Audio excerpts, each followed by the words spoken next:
listening to the Deep Purple Podcast, a fan podcast devoted to one of the greatest bands in rock history, Deep Purple.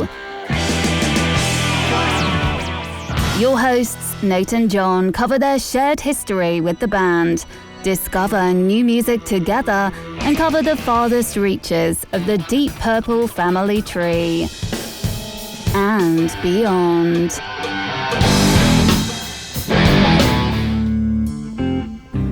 Here's Nate and John now. Welcome to the Deep Purple Podcast, a fan podcast devoted to one of the greatest bands in rock history, Deep Purple. Today's episode is episode number 364, Blackmore's Night, Fires at Midnight, Part 1. And coming to you from the suburbs of Chicago, where I am filling myself with stale Swedish candy, I'm your host, Nathan Beaudry. And coming to you from the suburb of... All right, let's try this again. And coming to you from the suburbs of Providence, I'm your co-host, John Sirloin of Lincoln, Matola. And coming to you from Foxborough, Massachusetts, the soon-to-be home of World Cup games, I am Rich, almost Disney Shaler. And coming to you from the tornado siren capital of the world, Tulsa, Oklahoma, this is Scott. Stop looking at houses, Haskin. So is it really the tornado capital of the world, or is it just that it's been a lot lately? Well, I know that about a week or so ago, we had 2 solid hours of tornado sirens. There's 4 of them, and you could hear when each one of them starts. But as soon as the 4th one would fade out, the first one was starting up again it was just slightly over 2 hours. And I was just waiting to see, whether I was going to be living in the sky or not. It was a lot of fun. And almost Disney. Why is it almost Disney? Because you were just there recently? Yeah, because I almost didn't get out, and I was almost still there. Almost still Disney. No, you could have been doing it from sitting on the floor at the airport. And it's the reference to the Deep Purple line song off Bananas. Almost Disney? The line's so long, it's almost Disney. Oh. Somebody kiss me. Okay. I'm a big lyrics guy, as you can tell.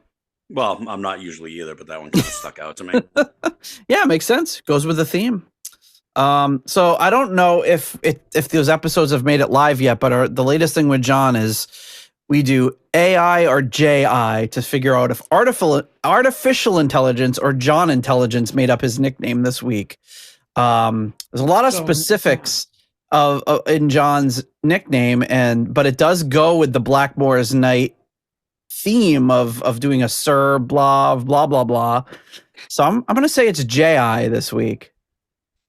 All right. Do the guests want to take a whack at it? You think I made it up or AI made it up? Depends on what you mean by a whack at what. I believe it is J.I. Hey-o. J.I. All right. I'm going to go with J.I. Okay. So what, you all said J.I.? Yeah. Mm-hmm. Oh, A.I. Whoa, AI is Wow. stepping it up. What was the prompt? Was you like, make me a nickname in the style of Blackmore's Night? Oh, let me see. Make me a medieval Renaissance fair nickname. But how does it know you're from Lincoln and all that? It just Previously knows me. talking? Is this one of those like AIs that you're in a relationship with, or? Yeah. No, it does it to me too. It does it to me too because I'll use it sometimes for the time out a set list. Like I'll put the set list in and just, can you tell me how much time? And it'll come back with this is a perfect running order for a 3-piece acoustic band and it knows all the stuff about double bill, which is just weird because I don't like that at all. No, nor do I. But maybe it just knows John is in where he is because it just knows where his phone's location is. Well, it could be. It could be just be the IP. Yeah. Yeah, I don't know. Probably. Over time, it kind of keeps some of that. It says it doesn't, but it obviously does because when I log in, it'll ask me, are we doing this, or this today or something different? And I'm like, yeah, that's true. I have done all those things with you. That's really creepy. You're all making me glad I don't use this crap. When Talking GPS came out, and I got my Garmin, I really wanted a Christopher Walken personality. Like I wanted it to tell me where to go in the voice and personality of Christopher Walken. But now that I'm thinking about it, I kind of want Pop's GPT. Do not make me speak to you again about the scooching. Actually, oh my goodness. Pop's GPT would be really good. You're just like, what should I, Pops, what should I do today? How the hell should I know? Left or right? Yeah, how the hell should I know? Yeah, where is it? How the hell should I know? Well, welcome everybody. Welcome to the Deep Purple Podcast. We are joined once again. Blackmore's merry men have assembled. We have Rich and Scott joining me and John to continue our third Blackmore's Night album in as many years. We're trying to figure out the absolute limit of what John can tolerate before he quits the show, and it's about one a year. Yeah. But by the end of part two, you might change your. John has left the chat. Yeah. In fairness, this is where I start to, I don't know what the right word is, but lose interest. You know, I was picking them up as they came out, and I think this is the last one I actually bought. And they just all started to blend together and sound the same to me. And I mean, not that there aren't standout tracks on some of the other ones, but man, it all just sort of blended together. Yeah, I feel like this one kind of sticks out as being one of maybe the best one, but I guess we'll see how I feel when I listen to it. Yeah, there's a couple times where I was listening to it even today and just thinking, was this a song I'm thinking of, or was that song on every other Blackmore's Night album I've heard? there definitely is and I don't know if that's a style issue or what it is, but it does seem like there is there's only so much of this I can listen to without feeling like I've heard it before, even if it's the first time I've heard it. Yeah. Yeah, I mean that's my kind of general feeling too, and I wonder about that with certain genres, but I don't know if it's just that they don't resonate with you or you haven't heard enough of them. But there's genres like that where everything sounds the same. So I think that's kind of one of the things about this medieval music. But we'll get more into that in a moment after we talk about supporting our show, because you'll notice there's no ads. We sort of had an ad for Disney a little bit, but no ads on our show because we are 100% listener supported by listeners like you, like the ones that go on Patreon and sign up to support our show. So you can support our show by doing the same. Go over to patreon.com/ Deep Purple Podcast or something. Links in the show notes. You can check it out there, but as little as $1 a month, you get access to our patrons only Discord channel, our ratings spreadsheet, invites for our live stream episodes, links to the submissions for album rankings episodes, and access to our Too Hot for YouTube forbidden episodes on Patreon. We do have I don't have a jingle for this one yet because I don't know if we have had it happen a couple times. But anyway, this is a welcome back jingle for Eddie Lyon. Homosexual. Who is joining us back after a hiatus. So welcome back, Eddie. Welcome back. There you go. Same old podcast you knew before. There we go. There it is. I'll just cut that out. Now we got our jingle. Oh, and we've got a little kitty cat. Hello, kitty. Never fails. Yeah. Yeah, she's a fan of the show. Loves the show. Wants her 15 minutes of fame. So thanking our patrons at the executive level at the in memoriam tier, the wonderful late Gerald, Jerry, Kelly, and family. At the $25 uncommon man tier, we have Ovis Nakvi. At the 20 is plenty tier, we have Alan. At the 10-pound good doctor tier, we have Dr. Mike Catan. At the turn it up to $11 tier, Kelly Wambacher, Frank Thielgard, Mortensen, Mickelstein, Will Porter, PhD PP, and Michael, don't call him Bradford Bagford. At the $10 someone came tier, Ryan M, Jeff Bryce, Victor Campos, Better Call Saul Evans.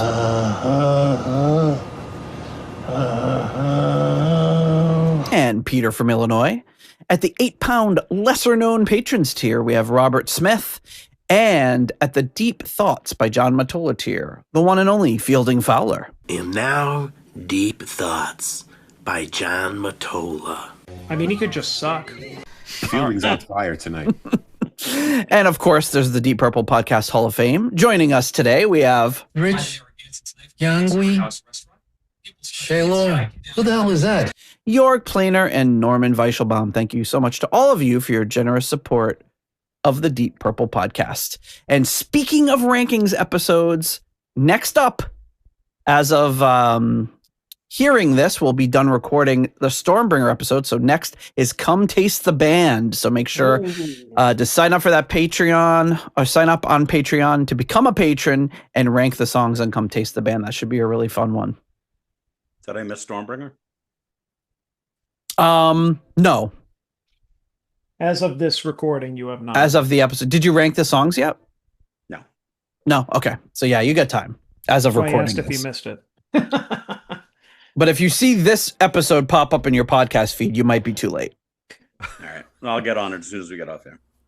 Taste the Band is going to be an interesting one, I think. Oh, yeah. I think so, too, because a very diverse. You got a big chunk of Coverdale Bolin songs, and then you've got, some super funk songs, and then you've got some instrumentals and all that. So it's going to be interesting. I'm looking forward to it. And me and John are going to have to get out our Come Taste the Band wine glasses once again. Yes. And get loaded on cheap wine when we record that episode.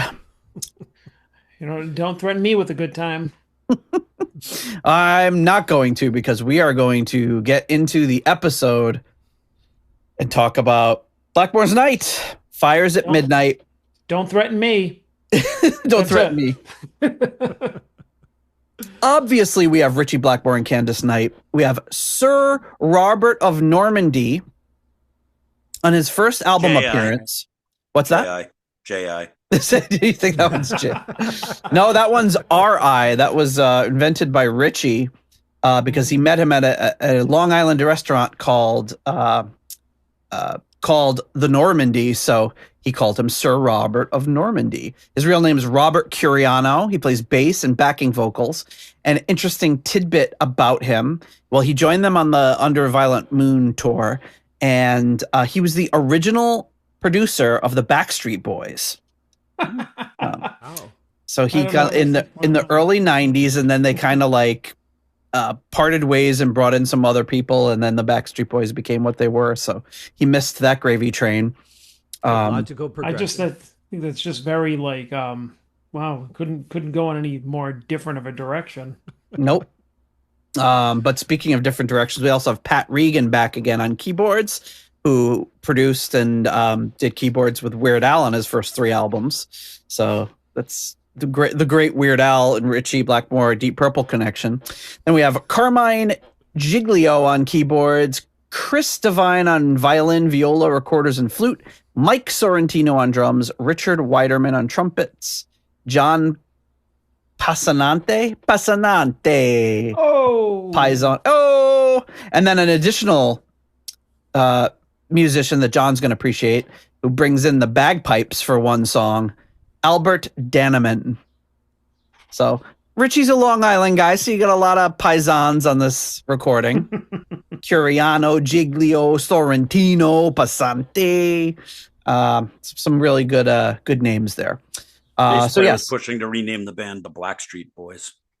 Oh, I like that. What is so I have a thing where I can never remember the difference between the Backstreet Boys and NSYNC. So what was the song that Backstreet Boys had? Or one of them? Step by step. Ooh. Wasn't that New Kids on the Block? That's New Kids. No, it might have been. See, now those are the two I get mixed up. There you go. And I'm like, tell me why. Isn't that's NSYNC, isn't it? Or is it Backstreet Boys? No, that's Backstreet. Oh, it is? Tell me why is Backstreet Boys? Oh, wow. Okay. Yeah, that's the one that go, I want it that way. Tell me why.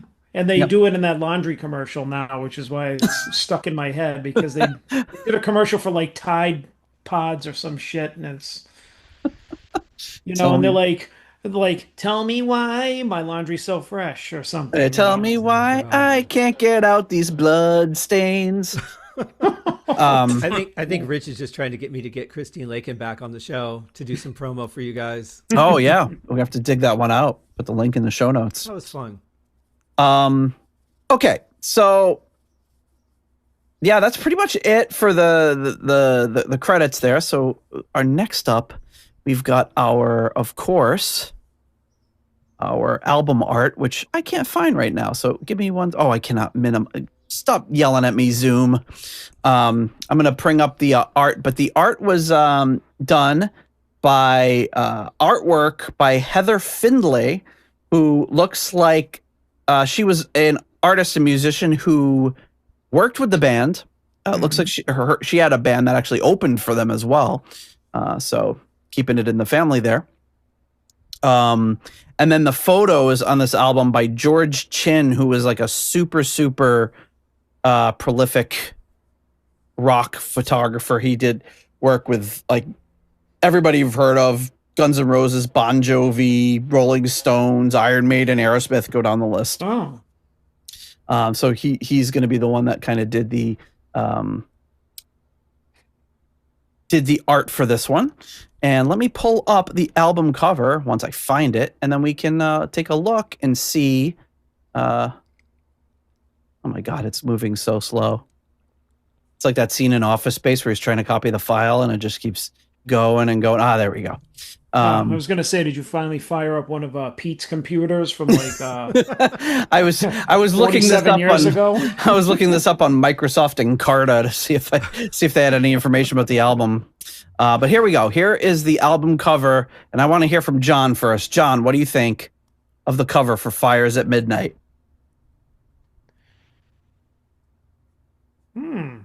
Okay. I was expecting some kind of like animated like crap, basically.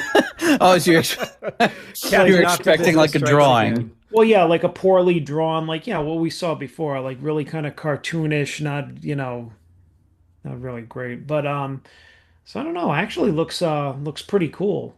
I actually like this cover. It's a little odd. They're all like pointing like there, fire. There it is. They're like, see, we told you, fires. And it would be weird if one of them had a watch out and was pointing to see it's midnight. Well, look closely. Or they could have a sundial on the ground that just got no sun on it, so that's how you know it's midnight.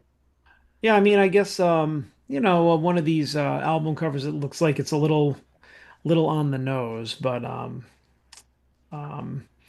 yeah, I think that it's definitely evokes like a vibe here. The people pointing, so it seems kind of I don't know what's the word, like I mean, it's obviously staged, but I mean it feels staged, you know what I mean? Like it looks it stands out as being like, oh, okay, it looks kind of fake. Mm-hmm. But like I think that overall, like I like these colors. I always am drawn toward like an album cover like with warm colors or something that incorporates fire or something. So it's like and especially with the castle or the underground type thing, I think that it's a cool vibe. Looks very European or whatever they're trying to go for here. So actually not too European. bad. Yeah, but I mean I feel like the Richie's expression, Candace's expression, the people pointing, it kind of brings it down a notch though. I think it could have looked a little, I don't want to say more badass because this band is not going for badass, but it may have been like the composition is good, but it could have been tightened up a little bit. But overall, I say like one of the cooler covers that we've seen from them. I like that there's a picture of them on it, like a picture of the band, and Richie. Well, maybe the band. Everyone else's face is obscured. Well, I mean it's Blackmore's night, so I mean obviously he's gonna have his face is gonna be shown, but everyone else's face is either like they're turned their head, they're covered by hair or a hood, or this druid or monk's cloak. Yeah. It does have the look of Richie like turning back the way the expression on his face is like, okay, you're gonna take the picture now. he seems very like I don't know what that expression is. It just doesn't seem like he's ready for the shot. Actually, now that you mention it, yeah, they did the Glenn Hughes Christmas album approach. That All right, when treatment, are we yeah. going to take the pic? All right, we're done. Next. Wait a minute. I was in the middle of saying something. I actually took this exact same photo of my family as they were walking on to Pirates of the Caribbean, and I just went, "Hey guys, look back here!" And everyone turned around, and I snapped the picture real quick. Yeah. And there were some other people in the background, waiting for the ride, including the chubby guy on the right there with the rope barely making it around his waist. Little John over there. But yeah, no, so that's what it looks like to me. Is like they're walking into like a medieval times restaurant or they're in the lobby or something, and like, okay, well, we're going there for dinner anyway. Why don't we shoot the album cover? I can't wait to get ye old buffalo wings. Yeah, I mean, it kind of feels like they're trying to create a spontaneous moment where somebody behind them yelled "Play Speed King" and they turned around to see who it was. But I've watched a lot of horror movies, and I can also interpret it as they're looking at each other like, somebody save us from this guy on Candace's right, this headless monk who's about to slaughter us. And we have this fire Pac-Man in between Candace and Richie. I don't know what's going on with that. That's kind of weird. What is it? That in the center between Richie and Candace's face, there's like a Pac-Man made of fire. A Pac-Man. I think Richie's holding a torch. A torch. Yeah. It's a torch. Okay. Let's see. Zoom in there. Yeah, but the flame looks like Pac-Man a little bit. It does. Yeah. Richie's wearing a witch's hat for some reason. Yes. Candace Oh yeah. surprised. I didn't even notice he was wearing that hat. But I think the one thing I would like to have seen, because I love like John said, I love the atmosphere of this. I think the colors are great. It's nice and warm. But I would have liked to have seen maybe a loving look between Candace and Richie. Fires at midnight, romance, that sort of thing. I think that would have worked a lot better. But this isn't bad, but I would have liked that instead. See, I was thinking Fires at Midnight being like this like act of violence or like a battle, but it would make a lot more sense given the subject matter that it was Fires at Midnight. Sounds like like Coverdale or no, that's it's too indirect to be Coverdale. Sex at midnight. Yeah, that would have been burning loins. Fires in my pants at midnight. At least they didn't call it Legs Over Easy. That's all I can say. Yeah, it could have a JLT sort of thing going to. I didn't take that, but yeah, that makes sense. It looks to me like I can't tell. It's pretty good. Because you've got like the castle there, and there's the portcullis behind, like in front of them. So it looks like they're kind of storming the castle, as it were. But it looks like, is that an authentic castle, or is that like behind Rich, where he's at, Pirates of the Caribbean? It looks if I knocked on those walls, would they sound hollow? Yeah. There's this place right over the border in Wisconsin called the Mars Cheese Castle, and they sell cheese and beer and all sorts of stuff. It's a fantastic place to go if you're ever in the area. And it's made to look like this, like a castle inside and out. But it's like, looking at it, you're not fooled into believing you're in a castle that was built in 800 AD. You're like, no, this was built in the 60s probably or 70s, and it's just made to look like a castle. So it's hard to tell, but that might be just some place they found on Long Island, because I don't think they ventured too far from there even back then. But maybe they took the shot in Germany. Who knows? He probably was spending a bit of time there. I'm thinking it's that restaurant where he met the bass player. Normandy. Yeah, did you look it up? It could be, yeah. I'm about to. Yeah, I mean, that could be Excalibur in Las Vegas. It could be so many things. But yeah, I definitely get just kind of looking at the texture, it definitely looks more plastic with something sprayed on it to create that effect.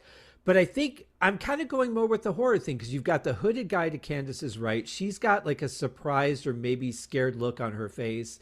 Richie doesn't look like he can save her because he's on the other side. Like, I don't know, this is turning into more of a horror movie to me than it is just this nice little, we all got together at the fire and sang some songs. Yeah. Oh no! I just looked up the restaurant in on Long Island was closed, and they turned it into a Jersey Mike's. Oh, that's too bad. Well, nah, it's not it, but it definitely has. I can see why he went there. Oh yeah, it looks like the kind of castle, place. Yeah, it's like not quite castle-y, but they're definitely going for it, and it's pretty. It looks like a cool place. We should if we're ever on Long Island together, we need to go to the hang out Mike's. at the Jersey Mike's. Wear our material shirts, and I'll get a three-pointed cap with a feather in it. Oh yes. Could I have what's the club? Could I have the Club Supreme, please, my good sir? And a pint of Diet Pepsi. A pint of your finest Diet Pepsi. So we should start saving up bail money now. It's gonna kick us out. All right, so there's the booklet has like a ton of lyrics in it, obviously, and they have like a little like poetic inscription before each song that I will read. Not to all of you. I'm going to read it directly to John before each song. Thanks. So here's a picture of Richie and Candace. Richie looks like his hand is in like a cast or something, but I don't think it is. We've got Candace looks like she's doing her impression of that dinosaur that kills Newman in Jurassic Park. Is that microphone even plugged in? It looks like there might be a cable coming from it. It is. Okay. Are those real leaves? Those leaves, no. Those leaves are not real. Yeah. The microphone cable is, though. And there's a fire. That wasn't what I was wondering if they were real or not. Hey-oh. We know what you think. Hey-oh. This is the fire, presumably at midnight. Here they all are hanging out, being merry. The guy in the front. I don't know if he's acting, but if he's acting, he's a very good actor. He looks legitimately wasted, like the guy in every medieval movie that's just like at the inn, all just completely sloshed. All right. See, now this is one of the times where I would say this should have been the album cover. That would have been great. Yes, and it's like so the guy in the front and Richie and even Candace and this other guy look pretty good. This guy that's way in the back on the right, like looks like a dude from 2001 wearing he could not look more like an Italian guy in Long Island in 2001 with the goatee and everything. But everyone else is looking pretty and it looks like they have the Vigo, the Carpathian or whatever in the back there. That painting. Too. Is that what his name is? I saw that guy playing 3-card Monte in the subway. What guy? The guy in the right, in the back. Yes, on Canal Street. There's more. There's a blurry picture of Candace, but very like artistically blurry. It looks like it's done on purpose, or maybe just a happy accident. There's Richie on a giant ass lute. Looks like it's got like 12 strings on it, maybe. I don't know. There's Candace with the fake leaves again.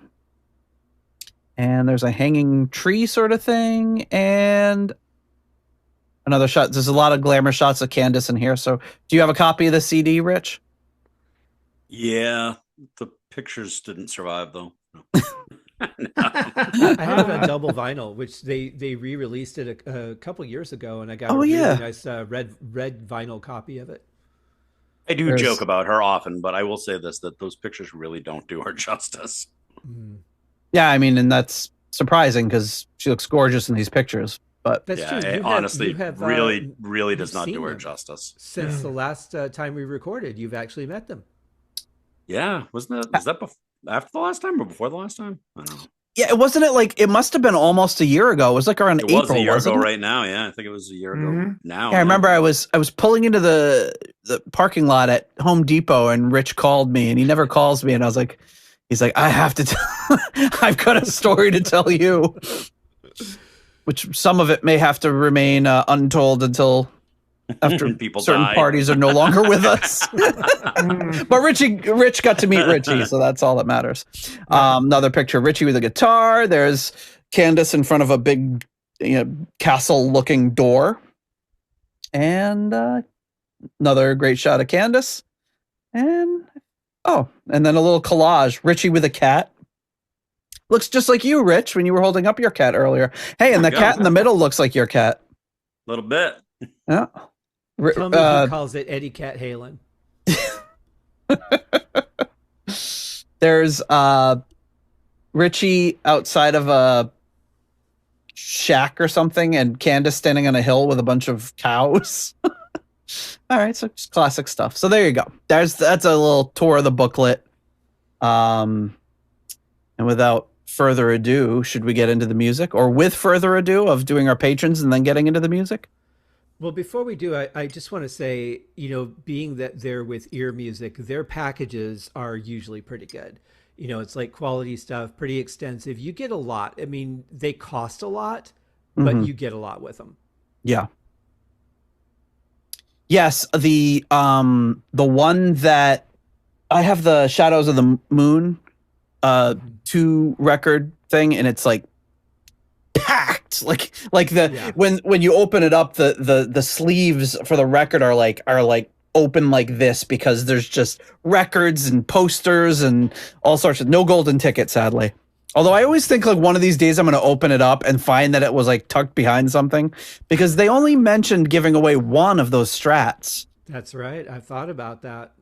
I mean, I know it's been a while, so maybe that golden card is still out there. People may not be opening it because they don't, need mint in box. Yeah, exactly. Which would be mine and did not get a golden ticket. I would have probably left mine sealed if it hadn't been for the golden ticket. I was like, because that would be something else. But sadly, no golden ticket for me. All right, so before we move on to the music, I know John's busting at the seams over there, just like a Blackmore's Night reissued vinyl. He wants to get into this music, but before we do that, we are going to thank our next level of patrons, which is, of course, our core level patrons. Coming in at the $6.99, the Nice Price Plus tier, we have Spike the Rock Cat's Ghost and Sugar Tea. At the episode $6.66 tier, we have Steve Coldwell. Finally. Arthur Smith.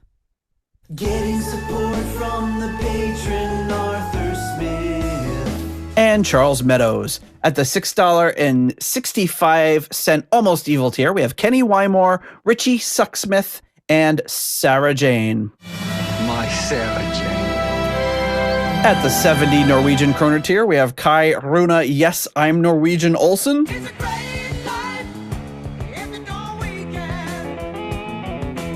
At the $5.99, the Nice Price tier, we have Adrian Hernandez. Hernandez error.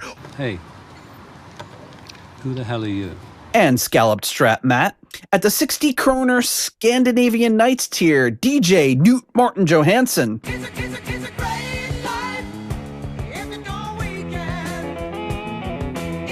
And at the €5.50 tier, we have Merline Rota. At the £4 Lucy 4 tier, Duncan Leask. That thing I wanted, that thing I wanted, that thing I wanted.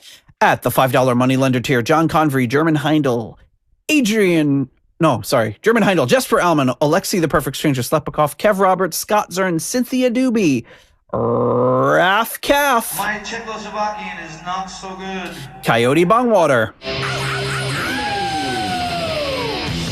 John Maselli.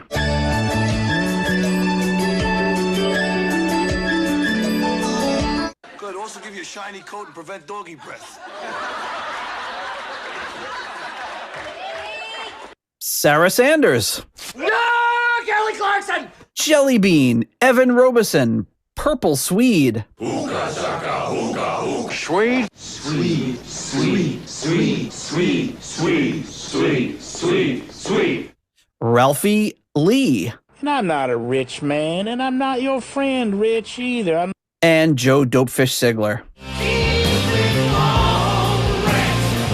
Thank you so much to all of you for your generous support of the Deep Purple podcast. But there was one patron we mentioned, Merline Rota, who was nice enough to, he reached out actually a long time ago and sent me a bunch of info about this album. So not only will I have Candace's, I'm assuming Candace, not Richie, flowery, poetic intros to the song, but we'll also have some analysis and extra information added by Merline Rota. There's a little delay there. The Merline Rota button got stuck. So yeah, he was very, very kind to reach out, sent me some links to a bunch of articles and reviews and all that sort of stuff. So I appreciate all of his help. Very, very passionate. I know he was I might get this wrong, but maybe like the president of the Denmark chapter of the Blackmore's Night fan club or something like that. Like he's in deep on this. So nice. I didn't know any of that. Something like that. Like I might have that exact thing wrong, but he's definitely a mega fan of Blackmore's Night. So none of this may be true, but I'm saying it is fact. Yeah, exactly. Yeah, I'm making that. Merline Rocha doesn't even exist. I made that name up. Maybe we recruit him for the next. Oops. It keeps getting stuck. Nate I. Yes. Maybe we should recruit him for the next episode. Yeah, get a little insider info. Mm-hmm. I'm just hoping he and John don't come to blows. Well, I was going to say I could take the night off. He can. Yeah, John be like, he's going to put in a PTO day now. And now sitting in for Sirloins Matola. Sirloins. That's pretty good. I love it though. For the people that are listening to audio only, John says he's not into this, but he actually changed his background to this wonderful medieval picture. I'm guessing all those people are about to get hanged, but it does look like that, huh? More into it, yeah. I mean, they've all got like their hands behind their backs, like yeah. They can't I think they're doing some sort of medieval dance. It looks like the entrance to a medieval like a Renaissance fair type thing. Yeah, I think it is. Yeah, because this was art that I had from past episodes. There were these Christmas backgrounds, other ones Halloween backgrounds. So I definitely downloaded this one from for another Blackmore's Night episode. Yeah, you have a little blanket there. What's that? He's got a wubby. Yeah, I'm cold. Oh, I thought you were going to hold it up. I thought it was like a thematic blanket. What kind of blanket is it? Well, it is. Is it upside down? It's a 50-year-old blanket. No, well, actually, you're right. It was like, hang on, let me just. Yeah, it's one of my aunts gave it to me for my birthday. It was like, oh, the background. It thinks it's a background, so it's killing it. We get a better view of the Queen when you do that. It's an invisibility cloak. It does. It does. He raises it up and he disappears. That's how he gets out of this episode. Old number 50, aged to perfection. Is that like a planet, like a Saturn or something? I think it's Uranus. That makes more sense. Yeah, my Nana used to have a little blanket on her lap like that when she got cold. Well, I mean, I'm 50 now. I don't have good circulation in my lower half of my body. So, oh my goodness! So how do we go on that tangent? The ye old pie eating contest. I guess.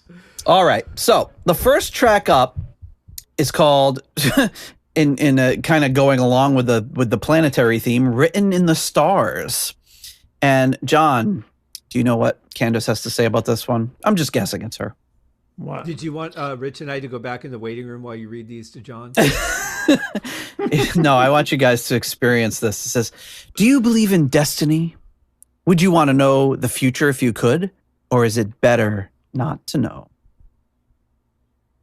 All right, here we go. "Written in the Stars." Spine tingling. Whoa. Sorry, that was a little high. Came in a little hot. There we go. A pathway set in stone. A candle in the night. It's still really loud. Yeah, I got it. Here we go. It's going to be loud for John until you hit mute. Your memory calling from afar. Ooh, very Richie there in the background. Daring you to see what it is that's written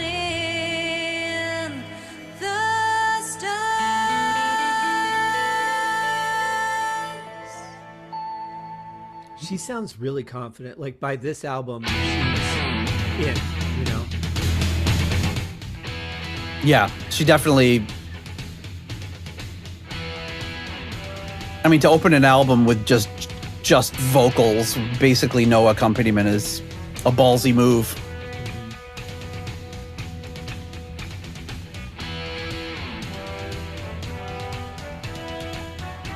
So apparently those are real horns. They sound like keyboard horns. They do, yeah.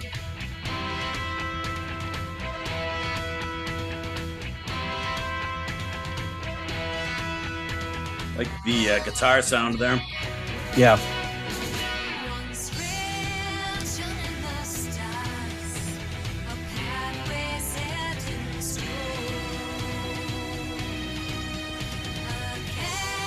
Those sound like synth strings.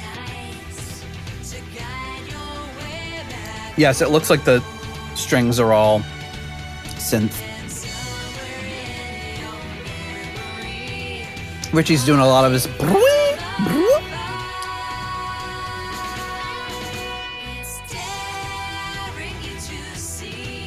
I love the rhythm of this though.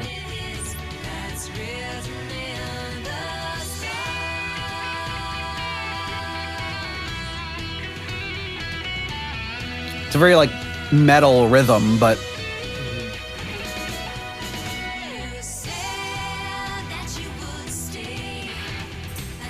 Very subdued though.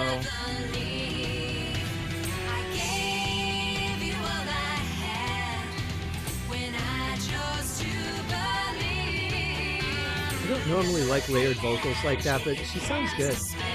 yeah, she's definitely multi-tracking there, and it sounds really good.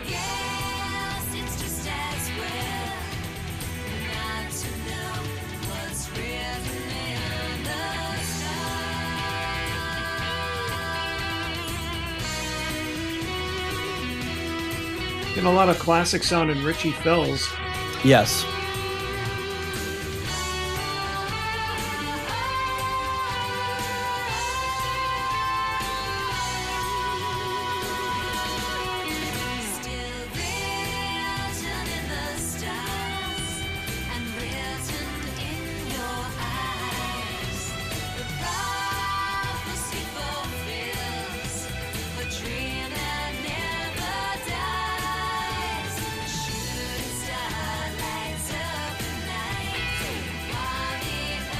I feel like the guitar is a little low. Like when he is coming in with those fills, I'd like him to be a little hotter. That's what I was thinking that when I was listening to it earlier today too, and I had a feeling Zoom was going to make it worse because he definitely seems more compressed now. Yeah. But yeah, I would like a little more of that in the mix.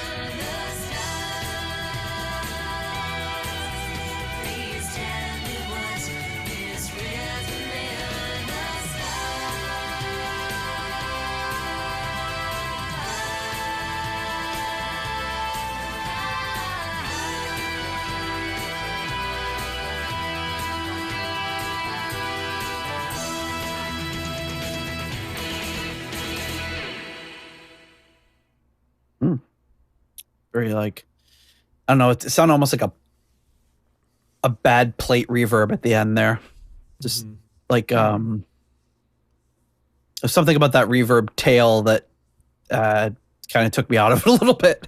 It didn't sound like real reverb. But all right, Written in the Stars. Oh my goodness, I don't even have the spreadsheet open. Who wants to go first? Oh no, I do have it open. Here we go. Oh, we want John to go first? Yeah. I don't want to taint his opinion. He was like, I was going to give it a 2, but I'm giving it a 4.5. Well, maybe not that high, but you know what? I'll go 3.5 on this one. All right.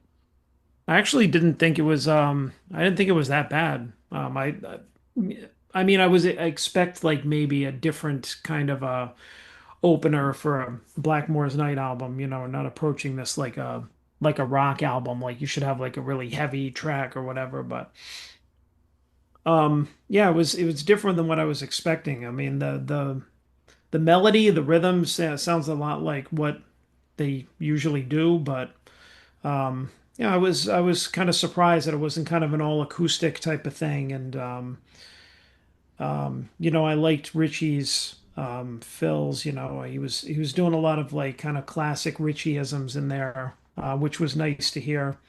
And yeah, I didn't think that I think that like all the other like instrumentation was kind of was subtle. It didn't like I don't know, it didn't sound like it was too forced or anything. So it's like actually not a bad opening track. I kind of enjoyed it, believe it or not. And Candace sounded good. Yeah, she sounded really good. All right, who wants to go next? Rich? Sure. I'm gonna give it a 4. All I right. think it's a strong opener. I love that Richie pulls the Strat out, obviously, and I like the little flourishes he does. I mean, it's the ones he does a lot in Blackmore's Night, but I like them. And then decent guitar solo in there. And Candace, like you guys were saying earlier, she has more confidence. She sounds better on this. And although the horns still sounded a little synthy to me, it's such an improvement on those crappy, cheesy synth horns on one of the last albums that I think that's what saves this. If they had those same cheesy, synth horn sounds on this, the song could easily have gone south. Mm-hmm. There's this woman I follow on Instagram who does, at least for a while, she used to do this like fake trumpet thing where she'd go, "Brr, brr, brr, brr, brr." It sounds exactly like a trumpet. I was like, I would hire her to be on an album. I would love to like multi-track, like see if she could multi-track, like record her, because it's like uncanny. And I think that would be better than most synth horns that I've heard. All right, Scott. Yeah, I'm going to give this one a 4. All right. I think this is the sound that the band should have. Because sometimes they're a little bit rock and roll, sometimes they're a little bit more traditional, but I like this combination of the two. The only thing that holds me back from giving it a 4.5 are a couple things. I think by the time that you're hitting the third verse, the verses feel kind of repetitious because they really kind of follow that same style. It's not like you get a lot of different inflections in the vocal. It's just this nice, smooth thing, but the verses don't really build to anything. They don't set themselves apart. And then I think we needed something a little powerful in the vocals at the end, just to kind of push it the way that the music was building to match that. And that's one thing I've noticed about her style is that she doesn't really do that a lot. She stays in a certain zone, but I think for an opener, if they're going to go with this and this rhythm, I think she could have just brought a little something at the end. Other than that, I thought it was a great opening track, and it's a curious way to start off because you don't really know what to expect from this band at this point. I will give this one a 3.5 along with John. I liked it quite a bit. I think Richie's playing was awesome. Candace, probably her best vocals that I've heard so far. And I think Scott touched on a really good point, which is this is like kind of what they should be going for. And I agree. Like this is where they hit that middle point between being like a straight rainbow song almost and being like entirely Renaissance fair sounding stuff. And like I think that's what I really liked about some of the other tracks we've heard so far. Like what I really like about the title track, Shadow of the Moon, which I think is a great song. It's like introducing this new genre almost. And I remember, and I probably talked about it on that episode when I first got Shadow of the Moon and I put that first song on, I was like, oh my God, this is awesome. And the rest of the album just didn't hold me the same way that did. I wish it had been more of that. And, if it had been one of those other tracks was like a one-off or something, but it was just a lot of the rest of that album is kind of samey to me. So, 3.5 for me. I think it's a really solid start to the album. Well, that makes sense, though, because you want your first song to set the tone for what the expectation should be for the album.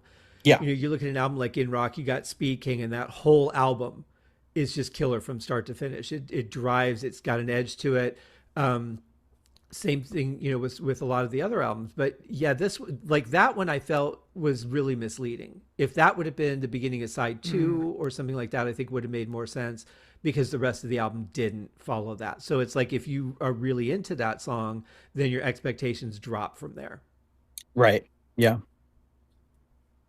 Okay, so the next track, off a cliff, I might add. Uh-oh. Well, don't give John any ideas. Well, certainly the next track is not heightening my expectations. Said cliff. Yes. The next track is called "The Times They Are a Changin'," and in case you're wondering, is that a cover or just a song suspiciously titled the same? The note on this one is a special thank you to Bob Dylan for being Bob Dylan. So this is a cover. Yeah, very welcome. Here we go. The times they are a changing.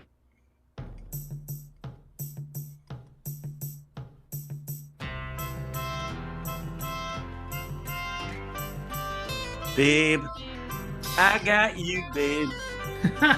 And I do have that in Mr. Rota's notes. Where are we here? He does mention that they do recorder parts based on "I Got You, Babe." Oh, so it was intentional. Apparently, yeah. This song had a video on the CD that was like one of those CD extras you should get in the early aughts. You put it in your computer, and now you have a special bonus Blackmore's Night video. Oh yeah, the CD-ROMs.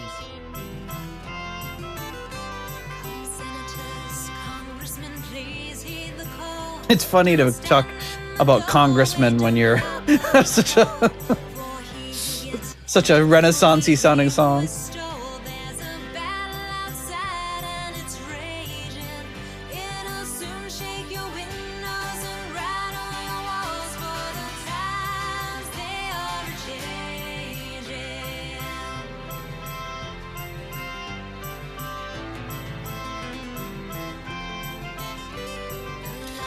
So, John. So, how about those Red Sox? As a fan of both Bob Dylan and Renaissance music, no. So like, Bob Dylan is definitely not. I've never really got Bob Dylan, and I think John might be in the same boat. I don't know if I am. You guys have talked about it before, but what are your feelings on Bob Dylan? I think Bob Dylan is a great storyteller. I just don't want to hear him telling the stories. That is about as well put as I've heard. Yep. Yeah, there aren't many Bob Dylan songs that I want to hear Bob Dylan sing, but there are a fair amount of Bob Dylan songs that I enjoy done by other people. Oh, I'd say a huge amount. Yeah.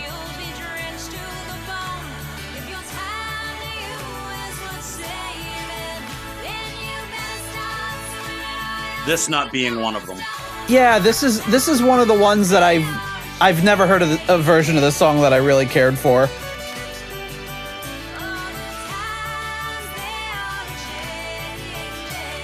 Actually, I probably prefer his over all the covers, just because it has more of that folk feel to it. Yeah. That, like, rambling down the highway kind of thing.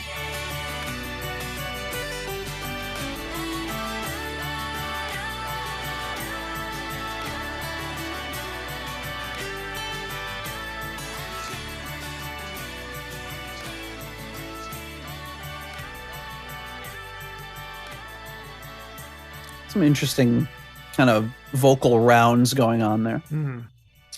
All right, so who should kick it off with this one? Well, I've kind of already shown my hand. Go ahead, Scott. I'm going to give this one a 3.5. I like some of the music builds in there. In the background were really nice. It's hard to judge a band doing a cover song, and I really found this as an issue with when I was covering Turning to Crime, because how much of it is what they see in the song in their style versus staying true to the original. It gets kind of mucky, but I think there's some good sound in this song. I think the vocals again are kind of staying within a certain range, which I find a little bit limiting because I know she can do more and just is choosing not to. So that's a little bit kind of depressing. But Richie's noodling is there, which is always nice to hear. And there's some more moments musically. So I'll go 3.5. Okay. Rich? Deuce. All right. Wow. Deuce, and I think I'm being kind with that. Yeah, I would not only would I not seek it out, I would actively avoid it. It just doesn't do anything for me. The performance, her voice is fine, the performance is obviously fine, but it adds nothing to the musical world. And the fact that they intentionally tried to make it sound like I Got You, Babe, I don't understand that, because part of what Bob Dylan is about is serious lyrics and serious topics. So to kind of water that down with I Got You, Babe seems odd. It is an odd choice. John? So I don't know. I think about this. Because I was going a little bit back and forth on it. So it's like, I'm going to give it a 3. Wow. Because I actually kind of liked it, but what ruined it for me was the "I Got You, Babe" thing. Like when it came in, and I obviously was making a face. It was just like it just didn't go. It was like it sounded like just it was plopped on top of there, and it ruined it, because otherwise I thought it was actually not it wasn't a bad sounding track. So far, I don't know if it's the way she's progressed or the way she was recorded, but I'm actually not enjoying Candace's vocals on the album. And, the way they did this song was actually, it's, a lot of Bob Dylan stuff, hit or miss, but this one has a good melody to it. And I thought it was pretty nice, but it's like if they just left out that recorder or whatever the hell it was doing Sonny and Cher, that it probably would have elevated it. But I agree with Rich. It didn't do anything for it, but I don't think I'm swinging that far in the other direction that it's like, abysmal, but I also wouldn't seek it out, but for what it was, I thought it was pretty good. Although I would enjoy seeing the Richie and Candace comedy hour. Yeah, maybe that's the thing about I Got You, Babe, is that it feels weird when there's no duet attached to it. Not that I necessarily would have wanted to hear that, but if you're going to do it, it seems kind of strange for a solo sung song to have a song that's about unity and normally would have two people singing it. Right. I will give this one a 2.5. I'll meet everybody kind of in the middle here. I'm not a fan of the original song. I don't really care for it, but I will say that I do think Bob Dylan is a really good lyricist. Wow, really going out on a limb there, Nate. No, well, for me that is because his lyrics are colorful and creative and invoke things, but much like Rich pointed out, I don't want to hear him singing them. I generally don't care for him doing it. There are some stuff I think Hurricane's a great song. I love the way he sings that, and I would that's a song I would seek out. That's a song I would, if it came on, I would definitely not skip it. I love it. But there's something about the sentiment of a song like this is, I guess it's an age-old sentiment, right? The young kids are growing up and the old people think they're stupid and whatever. But reading through the lyrics of the song, I'm like, these are really good lyrics. I just don't like the times they are a change. There's something about that. It seems so corny to me and so hackneyed and played out. But I don't know, maybe when the song came out, it was just like, wow, what an amazing idea. I don't know. Having trouble putting into words my feelings about the song. But yeah, I think the broader question is, why do this album, depending on what version you have, has either 16, 17, or 18 tracks on it. do we need a Bob Dylan cover of arguably maybe one of his most famous songs? It's not even like a deep cut. Like that's where I it kind of loses me. And from a band that's working really hard to put on this Renaissance air of it's 1543, and then put a song on your album that invokes a specific, it's like the defining song of the 60s. Kind of takes you out of it. Not the 1560s, the 1960s. So that's kind of where I am on that one. I can't from a musical standpoint. It's like middle of the road for me. Mostly, I think the performances are great, and I really like what they were doing with her, kind of like the round they were doing with her vocals at the end. It's just never really a song I want to hear by anybody. So that's why that's the main reason I give it a 2.5.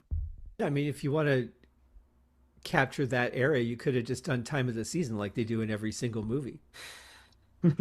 That's true. Yeah. Or Fortunate Son. Oh no, this album isn't about Vietnam. Okay. So the next track up. Oh, I almost forgot. I've got to read my little script. I still remember. John, are you ready for this? Reflections of a love long gone, but never forgotten. We all reminisce and wonder what could have been sometimes. Part of this melody was taken from a traditional Renaissance song called Mon Ami, My Friend. How fitting. Here we go. I still remember. There you go, John. Ooh, is that a hurdy-gurdy or a... Listen to him crank that hurdy-gurdy. He's cranking his hurdy-gurdy. He's getting really excited. See, I kind of like this style, like with the little just like whole notes on the tambourine. I kind of like that vibe. This is based on a traditional by Tielman Susato. God bless. And I have a video in the show notes for you that references the original.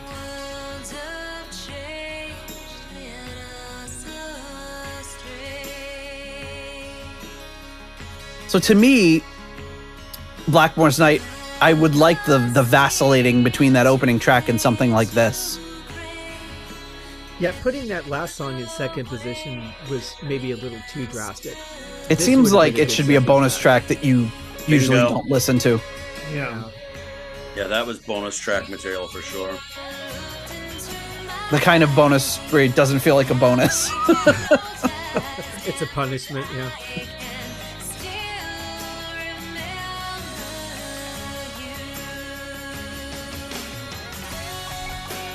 Oh, nice. Ooh, a little Snake Charmer solo by Richie. Kind of that Arabian sort of scale again. Yeah.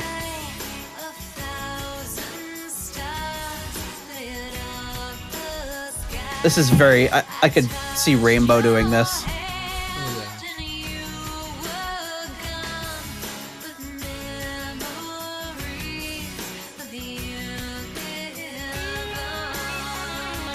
It sounds like there's two acoustic guitar tracks too, one panned far left and one far right. Yep.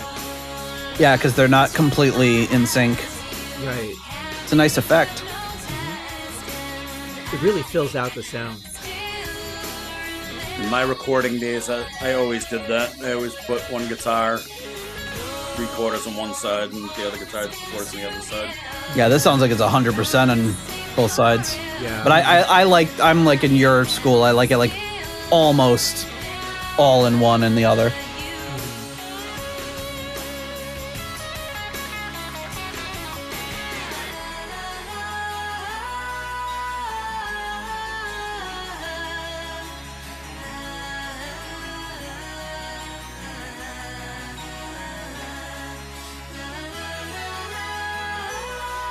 Too bad they're burying the strings, because that's a nice melody. Yeah. Plan. The vocals are great too, but I like what they're doing on the strings.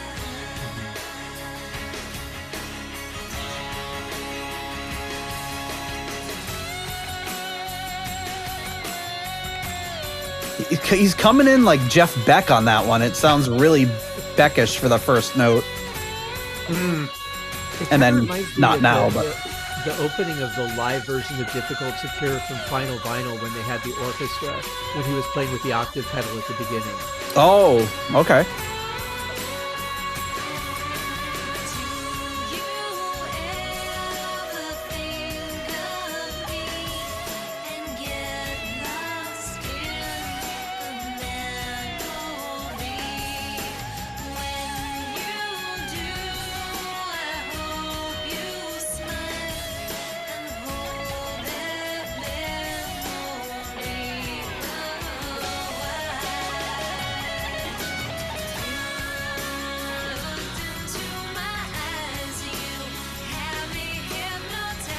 It's interesting because you could easily picture like Ronnie singing this song. It would be completely different, but they kind of anchor it to the style they're going with with her voice, and it works. It bridges that gap between where this band is and where Rainbow would have gone. More so than I think what he did on the Doogie White album. Why am I drawing a blank? Stranger in a Song? Stranger. I just wanted to say All Things Must Pass, which is not it. I don't know why that was in my mind. No, but that sounds like a Blackmore's Night title. Yeah, it does. Yeah. All things must pass in the moon. In the moon. All moons must pass. At midnight. The moon be a passing. The moons they are a passing. All Things Must Pass, the Kidney Stone album. Under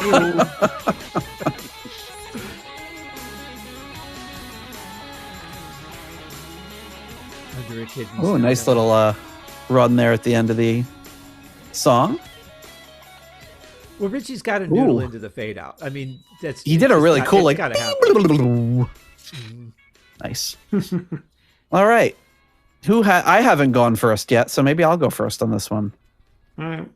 I'm going to give this one a solid 4. I really liked it. Thought it was instrumentation was great, arrangement was great. Loved her vocals, loved that little bridge in the middle. Richie's playing on it was great. Yeah, I don't have anything constructive other than I guess what we said about the strings maybe being a little higher in that middle part, but it's a pretty minor production note. I really like the song. All right. Oops, I put my score in John's spot. Get out of there. You know all right. That's wrong. Who's next? John? All right, I'll go. Yeah, I'll go. Steak? Okay. I'll give it a 3. All right. Thought it was I thought it was pretty good. I like so far that Richie is a little bit more of the recognizable Richie, you know. Not that I'm I at this point have any delusions that he would be the Richie that we knew, but I mean it's like he still has a very distinct style and it comes through here. And I thought we were just going to get a little bit with like you called it that kind of snake charmer riff. I'm sorry, like kind of thing that he did in there during I guess some of the choruses, and then he just like fully took off doing a solo. And I mean it's not as explosive as he used to do it, but I mean it's still Richie and it's still tasteful and nice to hear and honestly, I mean the song is like it's got the same kind of rhythm and feel as every other song. It's like I can't really tell it from any other Blackmore's Night song, but I mean it's again still sounding really good. I think the production's pretty good as well. It's we're not getting a lot of those like we had before on those other albums, kind of those cheap sounding like synth horns or anything that's kind of like so yeah, so far I think that it's it's leaning very tasteful. All right. Scott. I'm going to go 3.5 on this one. and I feel really weird because I've been the one that usually ranks these songs the highest, but when he went into the Arabian scale, I wanted more of that. Like I really wanted the song to go in that direction, and I think it was kind of a missed opportunity to not at least one time journey into that for a few bars more. And I think I know what it is I'm identifying about Candace on this album. I think maybe more so than the others is she feels very comfortable singing the notes on the page. And what I'm not seeing is a little more personality from her. I want her to mean the lyrics that she's singing instead of just relaying the story. I feel like I'm attending like an elementary school read where she's just telling this nice story to the kids instead of like, I want her to feel this and I want her to make me feel it. And that's what I'm not getting. Rich. Also going to go 3.5. And Scott, you just gave me a lot to think about because I've said that. I think I said that actually one of our first episodes. One of the things I didn't like about, especially on the earlier albums with her, is she had kind of that sing-songy, I'm doing a bedtime story to my kids kind of voice, which not so much here on this album. I like her singing better, but I think you kind of hit the nail on the head that she sticks to the melody in the verse again and again. And in this one, perfect, like you said, when he broke off into the Phrygian scale. She should have followed him and kind of done more with the melody like that, using that same scale. Well, Nate, I think you said it. You mentioned Imagine Dio singing the song, and I think that's what kind of made me land on that was if you think about a singer like Dio, Graham Bonnet, I mean, you're going to get moments of power, you're going to get backing off, you're going to have a lot more inflection and personality in it. And she has this beautiful, smooth voice, but I guess I'm just looking for a little more dynamics. Yeah, I was thinking that too while you were talking about it. And I feel like it's unfair to compare anybody to Dio. But yeah, when you think of Dio, like he put so much energy and passion into every word he's saying. It was like hardly anyone can do that at that level. Graham Bonnet is another one that's very, very similar. And she's someone with a great voice that I don't know whether it's a confidence or just she doesn't have the same edge to it, which I mean, who does, you know what I mean? And it works better on some songs than others, I guess. But yeah, I mean, we've never sat here and said she doesn't have a great voice. But there's something about the level of emotion, I guess, that I don't know. It's hard. I when I think about it myself, I'm like, not that I'm a good singer at all, but like thinking like, I don't know how you do it. Like it's like acting. Like actors can act and make it look real. And you watch a movie and you don't even think about the fact that they're acting. If you do, they're probably not a good actor. And I just can't do that. And I couldn't do that with words either, to just make it seem like that organic. I don't know how people do it.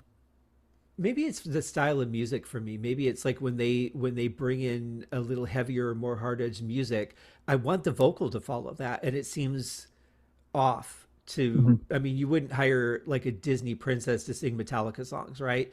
So maybe it's that. Maybe it's just the combination of the two really just don't work for me because she doesn't have that style. Yeah, but I think she could still, if she followed down different paths with the melodies, like, you know, so I was thinking about Rapture of the Deep, you know, the way Gillan sings that. And again, not fair to compare to Gillan, but how he sings each of those lines differently and gets that same kind of state charmery feel in the vocals that they have in that song. That, I mean, she could do that in this song, especially after he broke into that, you know, that scale. If she had just mixed up that last verse or whatever, or just, you know, went off almost not on a scatting kind of thing, but like, you know, and back to your point, Nate, about singing like that. Like, I mean, I'm not a schooled musician, which I think we've well established. The fact that I could remember. I don't know. You were just talking about the Phrygian mode a minute ago. Well, I was just going to say, so the one person in the room that could name it. Yeah. And that's only because in high school, you know, we all try to impress each other with like, oh, that's the Mixolydian scale, that's the Phrygian scale, even though I had no clue what that was. You know, I'm sure I just saw it in Guitar Player and memorized it. But but as far I'm not a schooled musician, but I rely 100% on feel. And so sometimes I'll do something on a guitar, or it's more on guitar that surprises people because they don't expect it. And they're like, whoa, what was that? I have no idea. It just came out. Like it just happened and I don't know what the notes were. I don't know why it worked. I felt it. And it's the same way when I sing, it just comes out of you, and if you're in the moment, if you're in singing it, it just happens. It's nothing you can plan. It's nothing you can think about. And I think that's the mistake a lot of singers make is they try to plan for it, or they try to make it seem like they're feeling a song. And those are the singers I hate. Bruce Springsteen, hate him, hate him, hate him.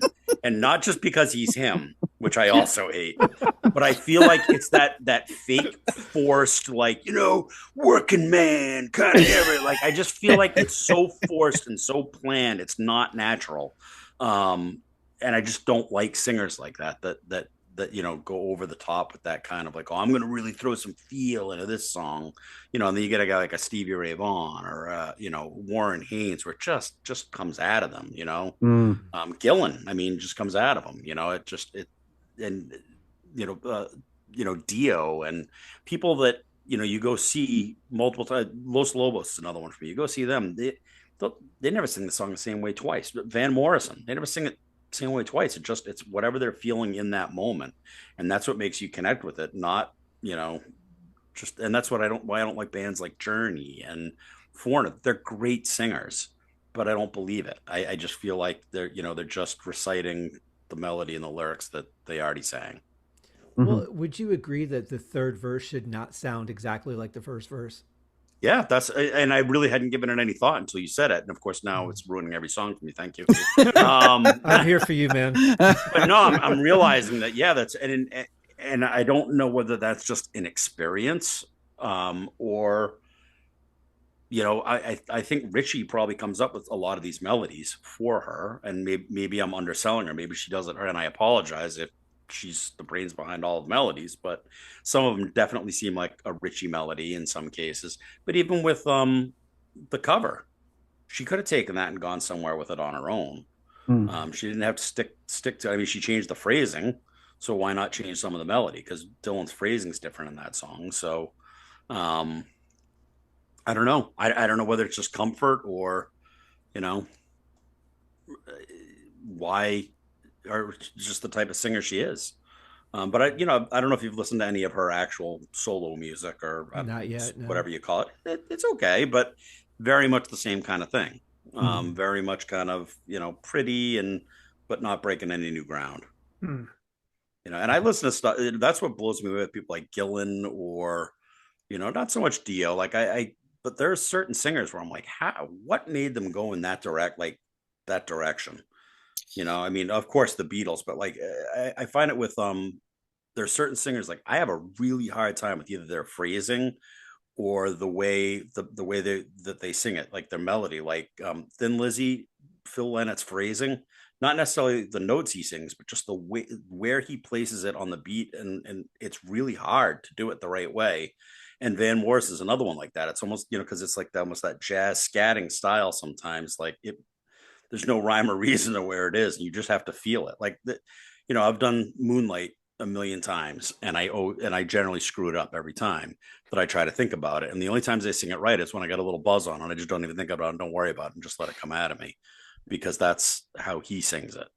Yeah, and I think it is like it's hard to sing uninhibited. So that's it's obviously kind of funny, but if you have a drink in you or two, you lose that little bit of that inhibition, and it becomes easier. And I've never really understood that with most famous vocalists who can do that, because in my own music, I was always somebody that was like, this is the melody, ba da da da da da da da, and the rhythm was always the same, and the melody was always the same. And like Scott said, the third verse was the same as the second verse, because I didn't have that confidence or the ability to do like this crazy riffing or scatting.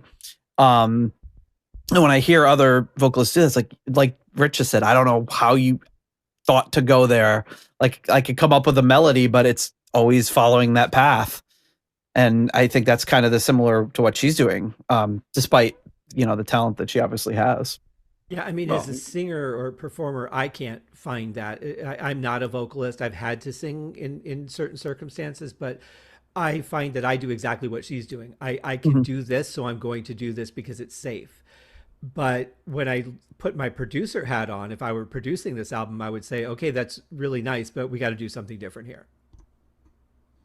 Well, and having Richie Blackmore glaring at you probably doesn't help. There is that.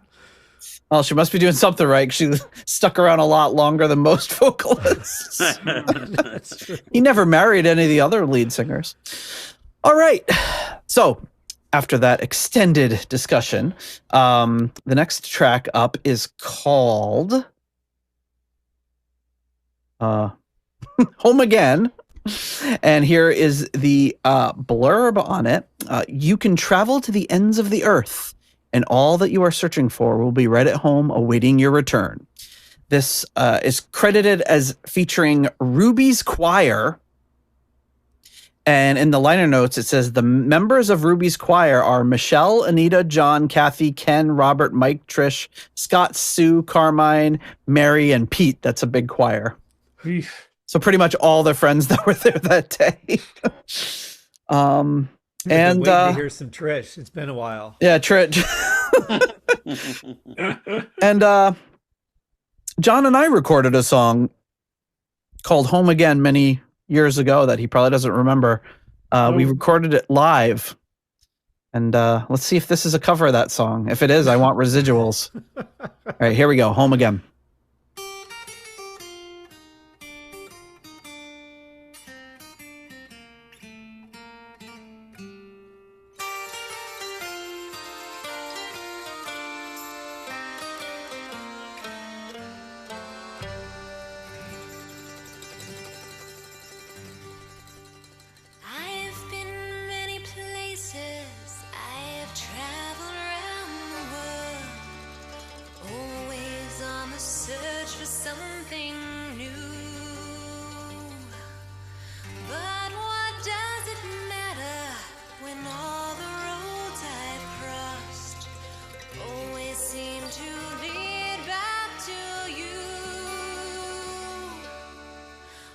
Familiar faces, everyone you meet, following the ways of the land.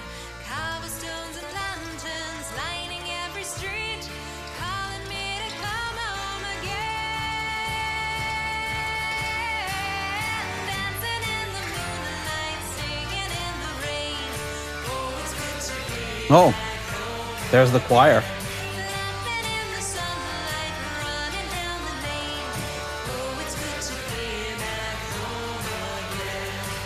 One of the names Jim in that chorus.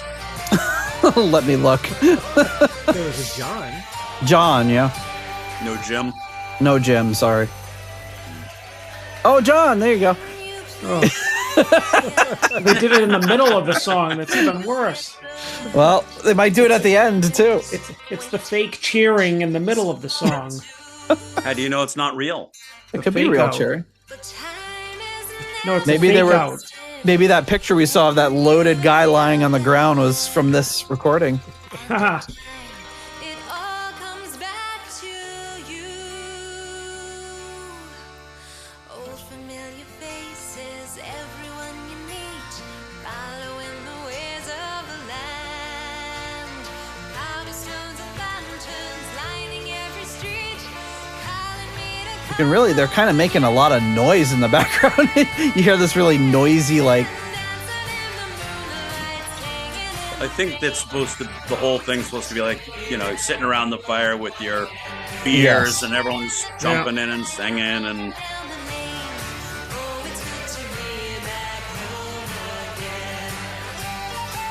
it's like that Beach Boys party album.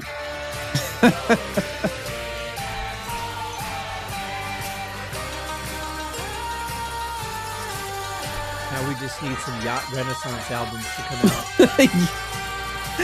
Yacht Renaissance. Arc rock. I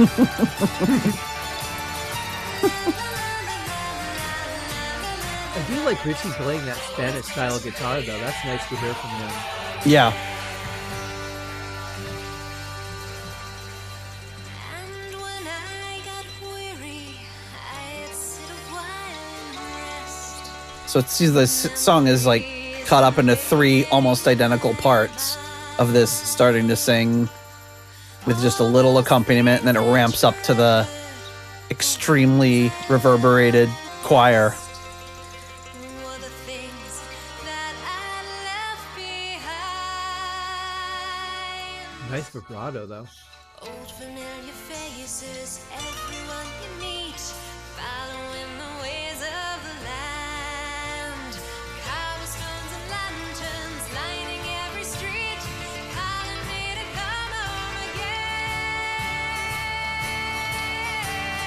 Dancing in the moonlight, singing in the rain. Oh, it's good to be back home again. Hey. Let's see if I can get it this time.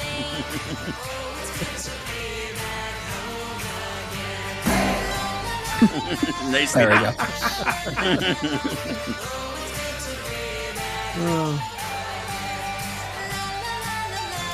I like that the flute's not that high up in the mix. Like, you get enough of it, but not too much. What, the chorus? The flute. Oh, the flute. I'm sorry. Because I have a hard time with flutes. A lot of times people do not know how to mix them. They can have some really nasty, ear-splitting frequencies. But whoever's mixing Blackmore's Night stuff does a really good job with them. Well, it's all the experience you got on those Weird Al albums. That'll do it. You can mix to accordion. You can mix anything. Wait, Yeah. John's gonna like this. Oh, let's listen.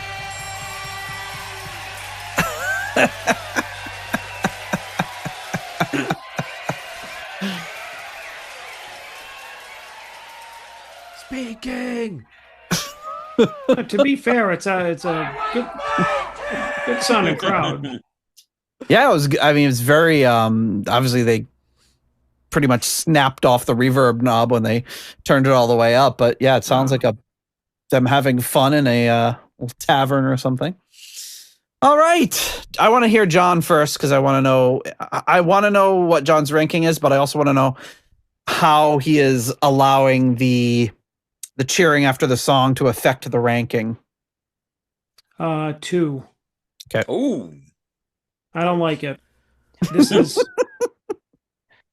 like this. I think this is an example. Yeah, I don't like it.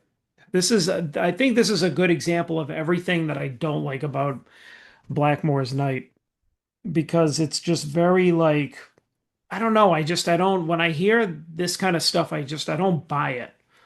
You know what I mean? It's like, and that's why I don't think I like any Blackmore's Night is because all of a sudden, like, Richie has just like decided for like 20, 30 years to cosplay as like a Renaissance guy. I mean, he always kind of dipped his toes into it, but now they're all dressing up and this is what I've always done before. And it just seems very like, it seems very inauthentic to me. And it doesn't resonate with me at all. You know, and then that whole like, everybody in the pub or around the fire, like waving their pints around thing. It feels so contrived. I don't like it.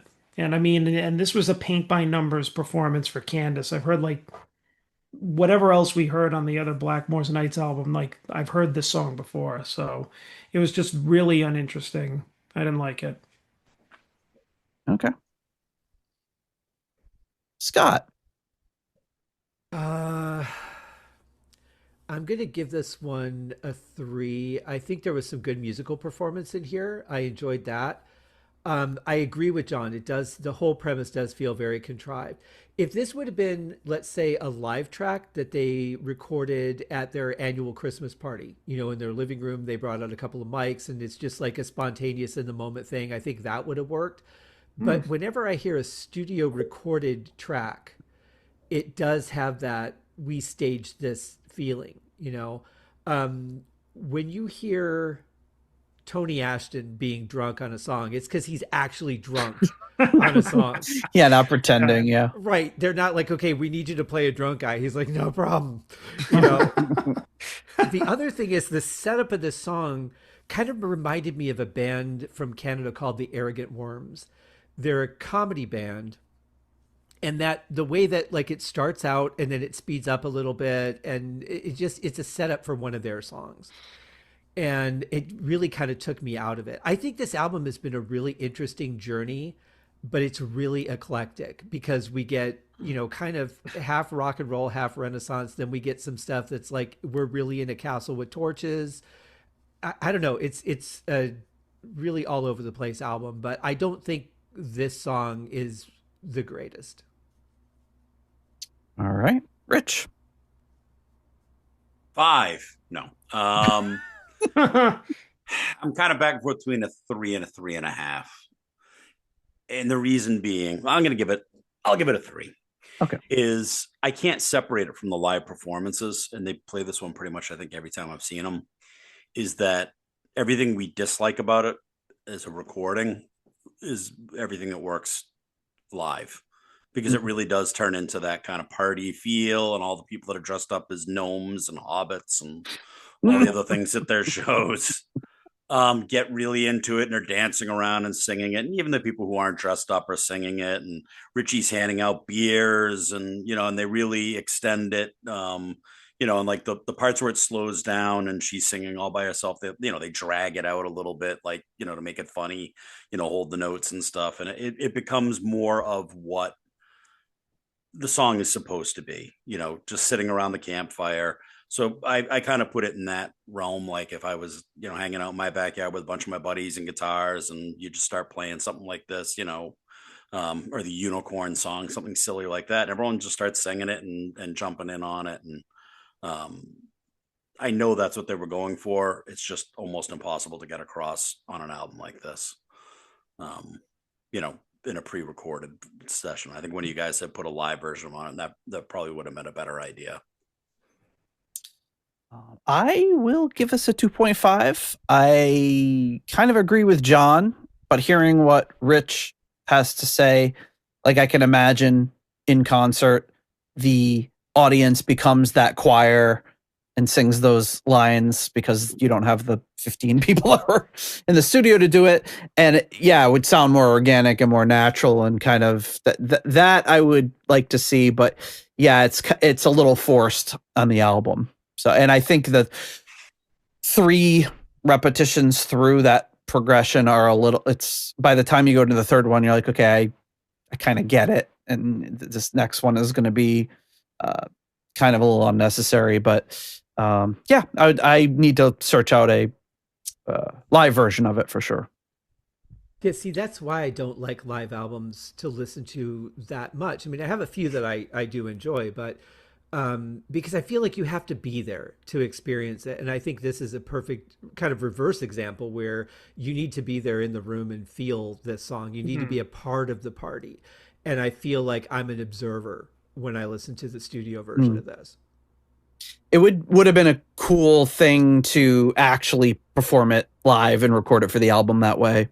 Just multi-track it at a show, say, hey guys, here's a new song.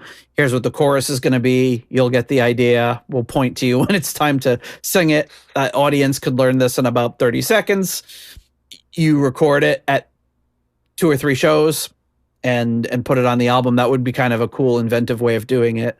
And a band I really like actually recently put out a brand new album that was all recorded live, and they recorded just something like 9 or 10 tracks on the new album, and they just recorded them as like a second set at 8 different shows, let's say, and then picked the best recordings from all of them and made this album that when you're first listening to it, you don't even kind of realize it's live. And then you're like, oh, cool, this is a live album of all brand new material. It's kind of interesting. And you're hearing the real-time reactions to the crowd hearing these songs for the first time, which is kind of interesting.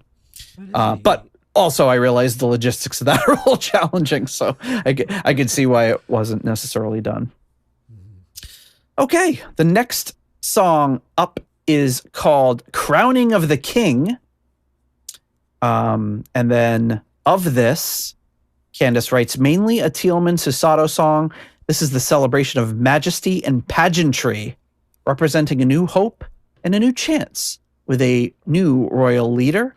This is a traditional song by Teal'c Susato. Merline sent a bunch of information about him, which of course I'll have in the show notes. but this was written sometime in the mid 1500s. So I'll put a link into a traditional version of the song as well. So here we go, Crowning of the King. Oh, that's pageantry right there. John. Should we just give it a 5 now? John, as soon as I said the word pageantry, I knew he wasn't going to like it. Although it works very well with the picture behind him. It does.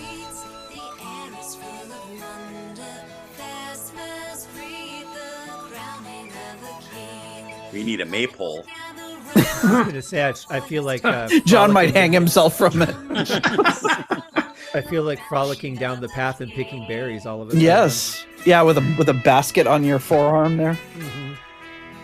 But looking cool. Looking super cool with your basket of berries. I'll wear like a spiked collar or something. We have it's like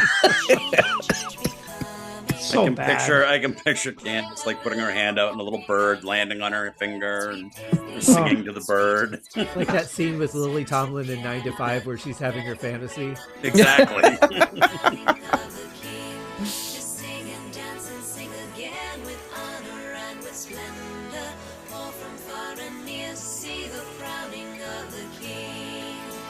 I like her voice in that tone, though, for a short bit. I forgot to mention, but on the last song, she did have this moment early on in the song where her voice, like, I was cracked, but not in a bad way, but it was like a controlled crack, and it sounded like that was the kind of passion or emotion that I was looking for, and it was really nice. I'll have to go back and listen to that. And it almost sounded like I could see them looking at it and say, oh, maybe we should edit that out and I should record it again. It's like, no, don't do that. It sounds great.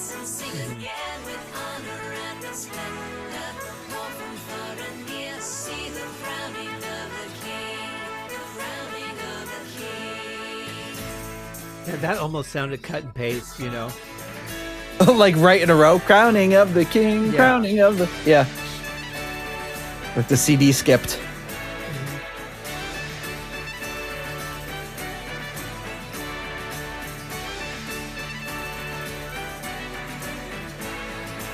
I just love Jack that. and Jill went up the hill to get a pail of water. Jill came down with 250. Oh! I just love that if there's a Richie Blackmore song, somewhere in that song there's going to be a trill. I don't care what instrument it's on, there's going to be a trill. Yeah, of course.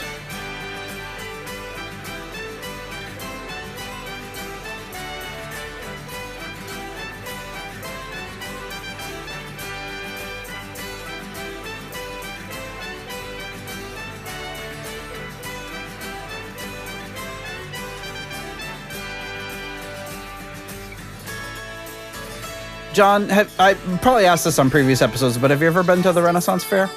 No. I feel like definitely not my. I feel like it would give you PTSD if you went now, because you hear some stuff like this in the background all over, because people are playing lutes and flutes and. Yeah, it's never been my thing. No. I think that you should go and give them a Google review. It'd be great if the choir comes back in after this. Woo! I'll take John down to Carver this fall. Oh. No, I just feel like there were certain, events or things like that, evoke a certain feeling, or, people want to go check it out. And this kind of thing has never held any interest for me. Well, you have to get comfortable with secondhand embarrassment, because you're going to be suffering from a bit of it. All right. Did John just right? Because did you say that does everybody dresses up from Maid Marian to fucking Spider-Man to whatever? Yeah, there'll be random. There'll just be like a random Starfleet dude there, or like a random Darth Vader walking around. saying that he came to the future to check out the Renaissance fair. The classic Renaissance character Predator will make an appearance. Yeah, nothing is off the table. Like it's like 95% Renaissance people, but there's just random folks everywhere. And out of that 95%, a solid 75% are women who outweigh me, which is saying something. Jammed into a bustier that, defies all physics. It's just like hey, so the last time I went, I wore safety glasses just in case a couple of the buttons let loose. Oh yeah, it's just like it'll be like a shelf. It'll be like completely perpendicular. It's like it's more astonishing than anything else. I don't understand how they do it. But okay. That was Crowning of the King. Rich, what do you crown this king? How many crowns do you give it? I mean, I'll give it a 2.5. I don't have anything good to say about it. I mean, it was adequately delivered, but it does nothing for me. I mean, it's fine, but it does nothing for me. I don't like that kind of pomp and circumstance. I don't even like it when Deep Purple does it. It's Good to Be King. I really don't like that part of the song where it's that bum bum bum bum bum bum. It doesn't really work for me. I don't like the about the only person that does it that can get away with it is Emerson, Lake and Palmer. You know what I mean? Like that. It just seems over the top and kind of cheesy. I think pageantry is the key word. Like when I read that, even before listening to it, when I was typing up her notes and I put pageantry, I was like, I know what the song is going to sound like, and John is going to freaking hate it. and it's that word.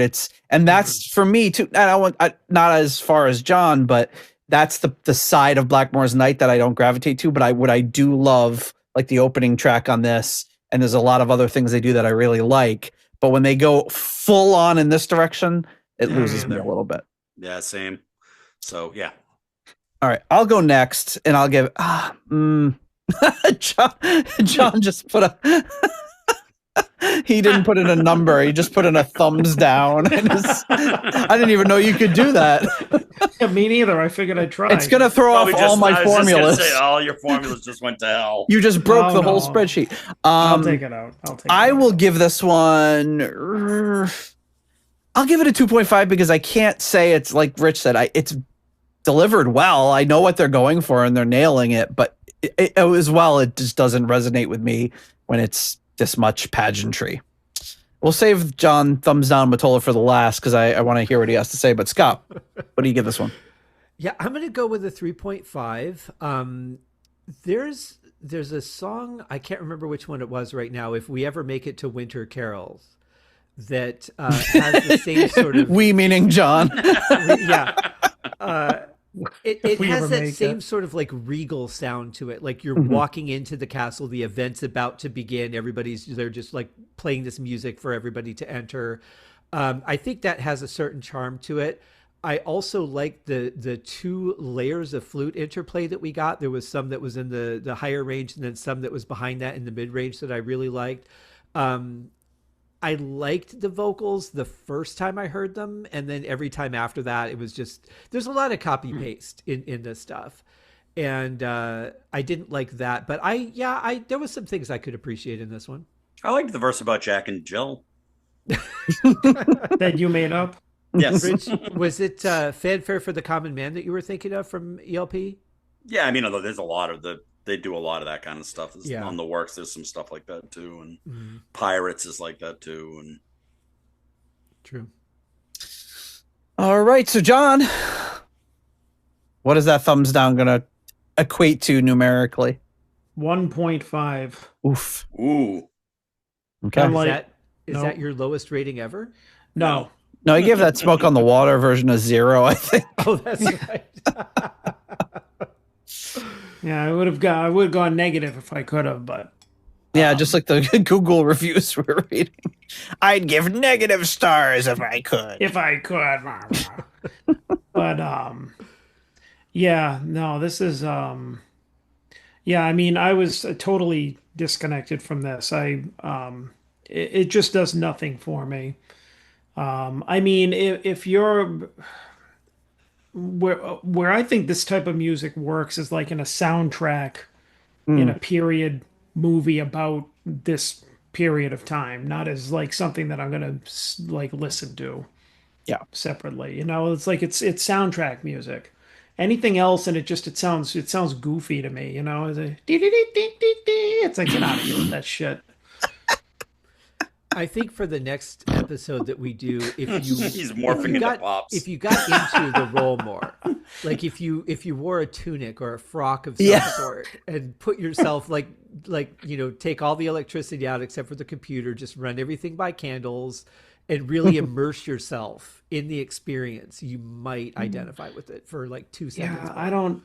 Yeah, I just yeah, I don't know. Yeah, it's just I mean I mean I guess we could like, maybe qualify it by saying it's not like abysmal, like it's not recorded bad. The musicians aren't bad, obviously. You like there's talent there. It's just it's not my thing. And the whole thing that they're immersed in is just like I don't get it. Like I struggle to understand it, Mhm. and it doesn't connect with me, you know what I mean? I hear like different chords or melodies or like emotions coming through when somebody is singing something or playing something on an album, and I don't connect with a lot. I don't want to say any of it, but I don't connect with a lot of it. With this song, I didn't at all. But I mean, I had some hope at the beginning because there were a couple of good tracks. So I mean, that's why I say it's not like you have a bunch of hacks on here on a poorly recorded, album. That's not it. It's just, I don't dig it. Yeah, doesn't connect with you. That's fine. No. Um, next one might get John's hopes up, but this is not the last song on the album. Far from it. It's called Fare Thee Well, spelled like Fayre. So it's like a play on words, like Zare, the department store, with a F. Zayer. There. Zare. Our newest sponsor. Our newest the place that went out of business 38 years ago or whatever. That's why they won't say no. Exactly. Where was my thing? Oh yeah. So of Fare Thee Well, we have Parting at the Crossroads. That's it. It's an instrumental, very short song written by Blackmore. Let's get into it.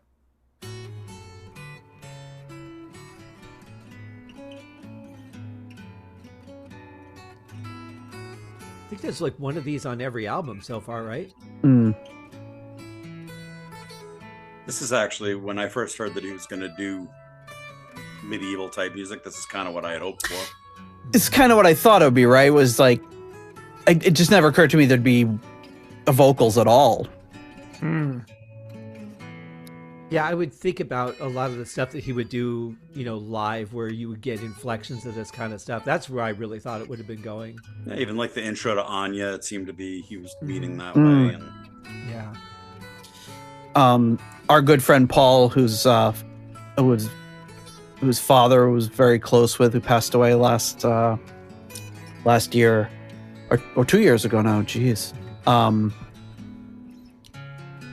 He would listen to classical music and guitar music, and when I went to visit him right before he passed, he had on this John Williams music. That's John Williams, the guitarist, not the movie composer. But it sounded like this, like he would always be listening to stuff like this in his study. It was just makes me think of that.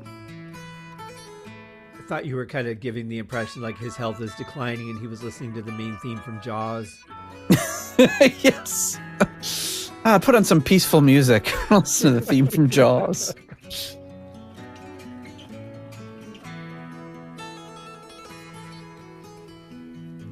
there's your trill, Scott. There you go. Can't go without it.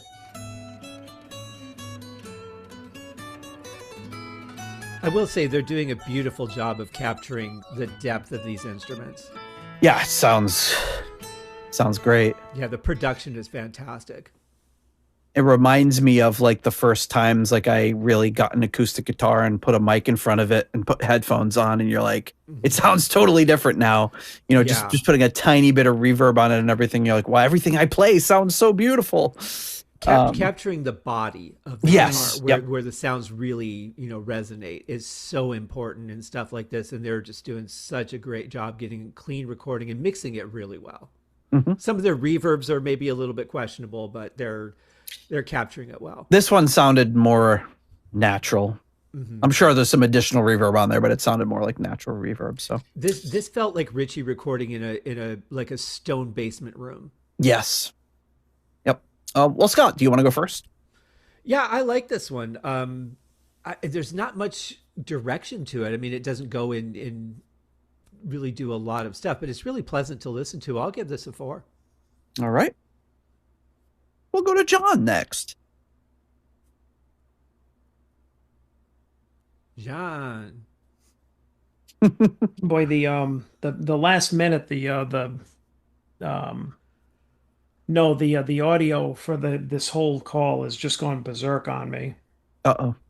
Yeah, you're doing the thing where your vocals aren't synced up anymore. Yeah, like you. Uh-oh. Yeah, you basically sound like a robot right now. Oh no. You want to just sign off and sign back in? You have to sign back in though. Yeah. He's a technical. I might have to. Break it up. It's not getting any better. All right. Well, as you sign back in, we'll talk. Wait, we already did Scott. Let me leave. I'll come back. Okay. You can't use the flat tire excuse on a Zoom. Rich, what would you give this one? I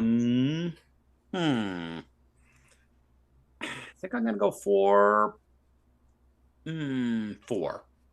Almost went 4.5, but 4. Okay. I love that kind of stuff. I like that kind of guitar music anyway, and the fact that it's Richie, and I enjoy it that much more. Like I said, I kind of had wished that Blackmore's Night, that's kind of the direction I thought it was going to go, and I would have been happy with that. I mean, some of my favorite stuff, even when I was younger, I loved like Triumph as a petite etude. Some of those little classical pieces I loved are D, Aussie D, things like that. I always enjoyed it. So whenever he does these on the albums, I like him a lot. So 4.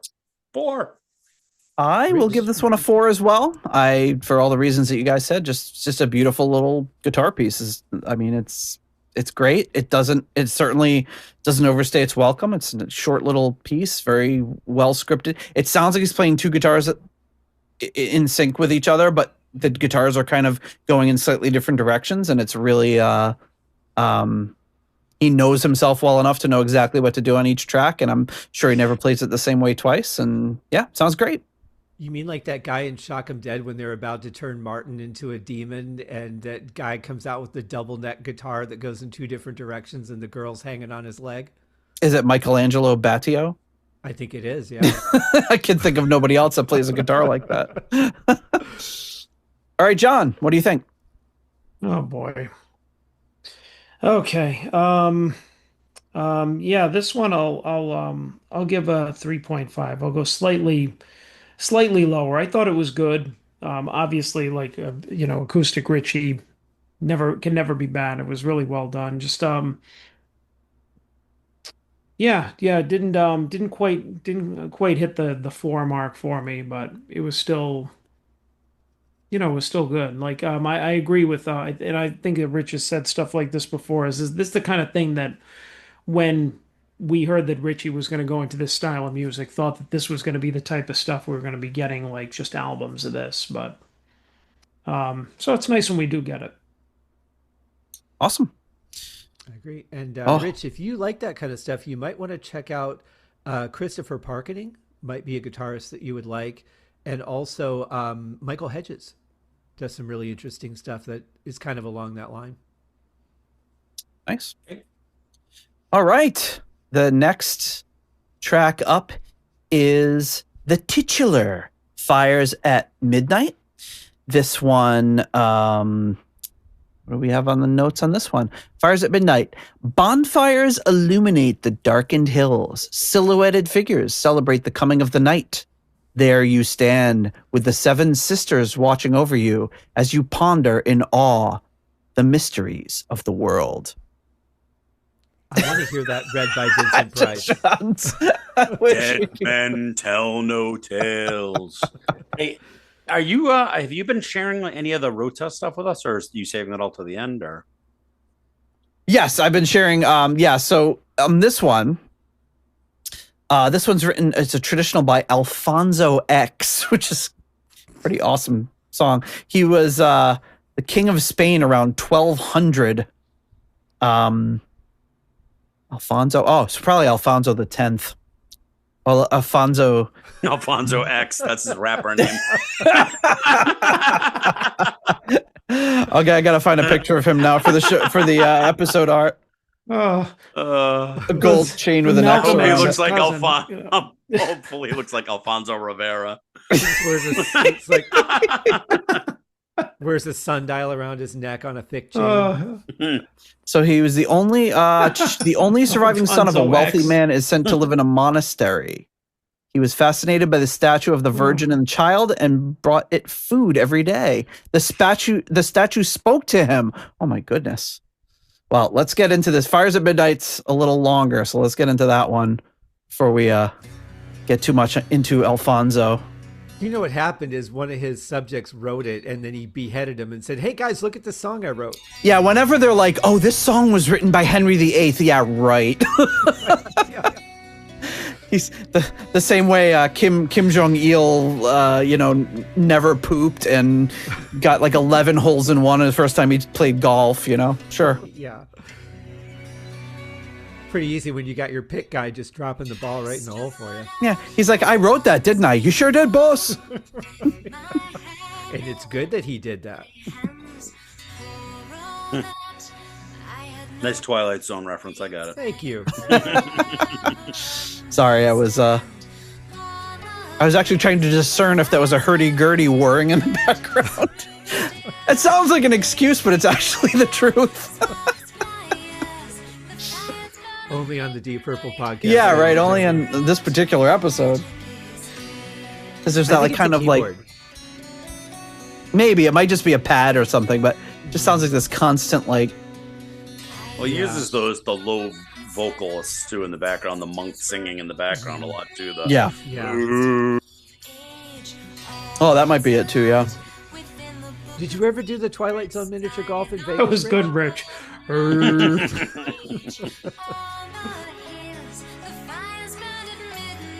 So there's a Twilight Zone mini golf?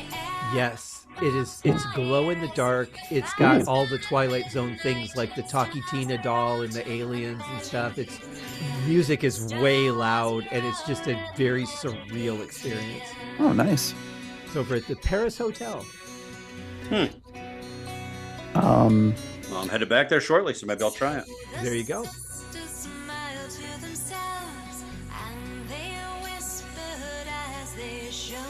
It's not unlike the Kiss miniature golf at the Rio, just Twilight Zone.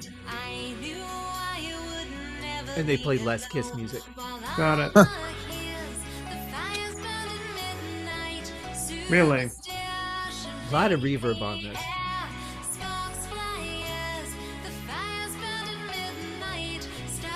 So Merlin Rota wrote in and sent in a version of the traditional of this Cantiga 353, written by Alfonso X. Yeah.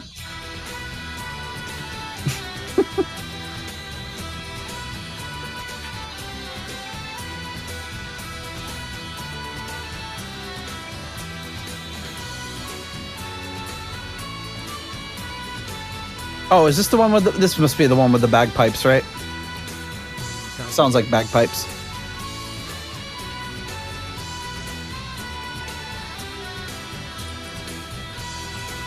A traditional Spanish instrument. Candace Knight is credited with electronic bagpipes on this album. Wow.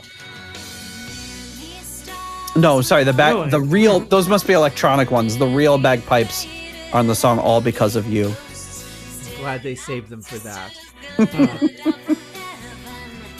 We should get that girl that does the metal bagpipes. You know, like Mia Asano does the metal violin. Yes. Tina Guo does the metal cello. They should get that girl. Yeah, Actually, she's great. Scott and I went to go see her. Yeah. Oh, you went too? Yeah. No, Steve went to go see her too, didn't he? Yeah, we went together, me and Steve. Oh, you said me and I thought. Sorry. I meant Steve, sorry. Sorry, you got me on the brain, I get it. Steve and I went together. I've seen clips. It looked like a great show. It was. She's really good. And I don't know that I'd ever go again, but it was pretty interesting. I've just seen her doing all sorts of different guitar solos and stuff. It's pretty wild. Yeah. I think I would just get tired of that sound after a while. Yeah, it's a tough one. So, wow, these bagpipes sound real. It's funny that you'd bring in a bagpipe guy to do real bagpipes, but still do electronic ones on some songs. Yeah. This could have been an afterthought, though. It could have been something they added afterwards. I don't know. I don't really hear the drone. Ooh, here comes Richie. Whoa.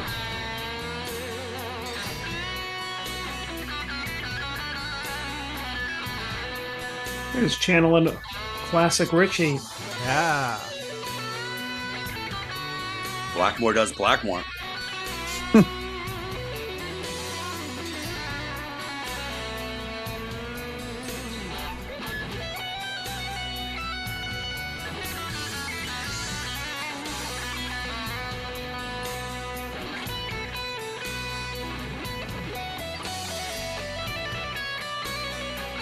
Yeah, this really feels like something that would have been on the last Rainbow album.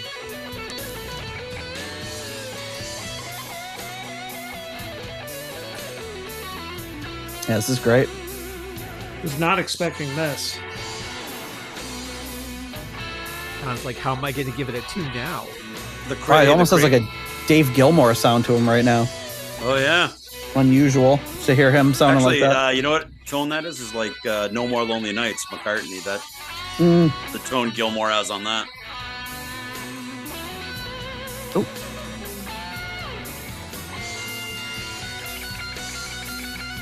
Crazy thing is the production on this is way better than that last Rainbow album. I would agree.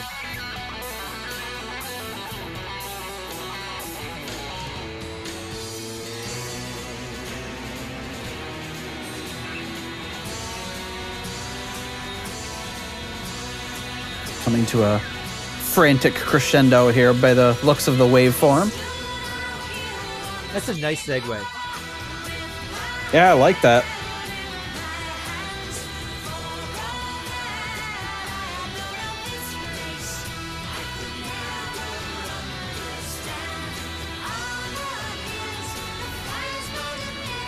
See, here, we're getting something different in this last verse, or in this last Yeah, chorus, it needs a right? little more balls though after that solo. Yeah, but it's not what we've gotten in all the other songs.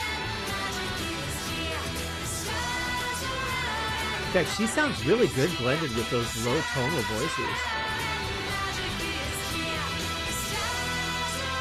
Yeah. You can take the girl out of Long Island. But you still find it right here. Fires at Midnight. All right. A little epic in the center of the album there. All right. Let's go to John first. John of the unsynced video. What do you have to say about Fires at Midnight? Am I resynced? Nah. But we can hear you fine. No, I'll I'm edit not. it out. I'll give it I'll give Fires at Midnight a 3 solely for Richie's solo. All right. Everything else about it was, just very stock, sounded like a lot of other stuff on the album. Like some of the filler stuff, but the solo is classic Richie. I wasn't expecting that he was going to pull that out. Yeah, it was great. Scott. I'm gonna drink enough mead so that John comes back into sync for me. I'm actually gonna give that one a 4.5. I thought that was a fantastic song. I'm sorry, John. I like the fact that third that there he goes again. That last chorus they really brought something more. I agree. They could have taken that to another level and really needed to after that. But for the level of what we've gotten so far, that was taking it to another level. I love the way her voice sounded blended with the sort of monk low voice. Richie solo, obviously, lots of good stuff in this one. Yeah, I really dug it. All right, Rich. Yeah, I was pretty solidly in the 2.5 category for most of that song. And proof of that is I didn't even remember that Richie solo. And that was a great solo. So I have been unable, since I obviously bought the album, to suffer through the rest of the song to get to that solo. That's my long way of saying the solo saved it for me. And based on the solo alone, I'm going to give it a 3.5. Brought it up a whole point. Wow. All right. I will also give it a 3.5. Yeah, really liked it. Thought it was, I liked the song overall. I liked the kind of feel of it throughout the whole thing. But it was good to hear that kind of fire from Richie too. And the backing music was great. And yeah, the ending was, I really liked the ending with the vocals. I almost kind of wished it would been like maybe like the backing vocals had just kind of faded up or something till they almost kind of swallowed the whole thing, till she blended and with them matched them and then they kind of surpassed her. I thought like something like that could have been a cool effect. But either way, yeah, she had a lot of fire in her too, the way she was singing at the end there. Just would have liked to see a little more, something more with the backing vocals. So yes, 3.5 from me, which brings us to the final track of this episode. Hey, that one is called... There, Nate, what's that? Can I ask you a question? Yeah. Who's the producer on this album? Or do they have one? It is listed as being Richie and Pat Regan, I believe. Let me see. Yeah, produced by Pat Regan and Richie Blackmore. I really think they need a producer. I think they need somebody who's going to not be afraid to say their mind. But how do you tell Richie Blackmore? I mean, if you're Martin Birch and you've built up, a relationship with him, that's one thing. If you're Derek Lawrence, Richie doesn't know what he's doing at that point anyway. But I don't know. I just feel like a producer could take all this stuff and just give it that extra spark that these songs need. 100%. But Richie would have to make that decision to do that, and I don't think he would. I just, what I mean? What's that? I have to now because I just did. You did. Richie would have to say, "I want a producer who's going to make those decisions," and I just don't think he's ever going to get back to that point. Yeah. But I agree with you 100%. Like if he had somebody that was going to be like, you know what, this song's cool, let's shorten it up a little bit, let's do something like that. But I think he and Candace have 100% total control, and I think that's the only way he wants. I don't think he wants to deal with anyone else telling him how his music should be. And I think that would make it better. It'd probably make anyone's music better, but it's a hard thing for anybody to take note from a producer or something like that. But Richie, I think it's, well, especially now, it's never going to happen if it hasn't happened yet. Okay, the final track on this half of the album is called Hanging Tree. The only note on it is a popular punishment for many centuries was hanging, but no one could tell the tale better than the tree who lived through it. So here is a song about... From the point of view of the tree. Of the tree that everyone gets hung from. Kind of grim. I hope that you guys are watching this on YouTube just for John's reaction to that alone. I think the last one was even better. Although actually I didn't catch his reaction this time. A song from the tree's point of view. Stop killing people on me. I want to clip just that. No bark, no bite. Leave me alone.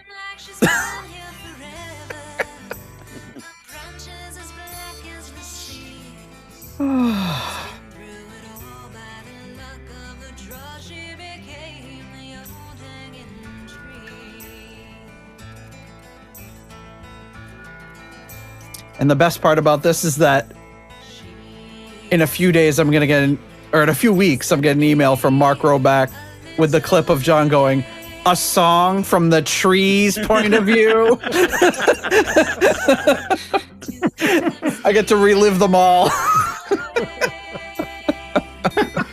He probably sends you far more than you can ever play. Oh my god, yeah, it's at this point I don't even know what I would do. I have to like just maybe take out some of the old ones and move in new clips. It's at this point my whole template for the show is gonna break because it's like, sorry, Ableton Live only allows you to have 12,000 audio clips per file or whatever.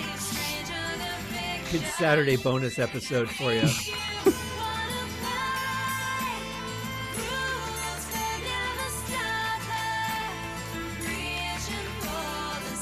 Like, I feel like those claps should be... They're a little too buried. Yeah, right? It just... Ooh, the violin in this is really nice. Can we know who's playing that? That can't be a keyboard. No, it is the name of the gentleman who's playing the violin, viola, and flutes on this album, too, and recorders is Chris Devine. I don't know, with that that very gypsy sounding violin, I feel like Jamie Farr should be here with his gypsy wagon and family. Eating a hunk of meat.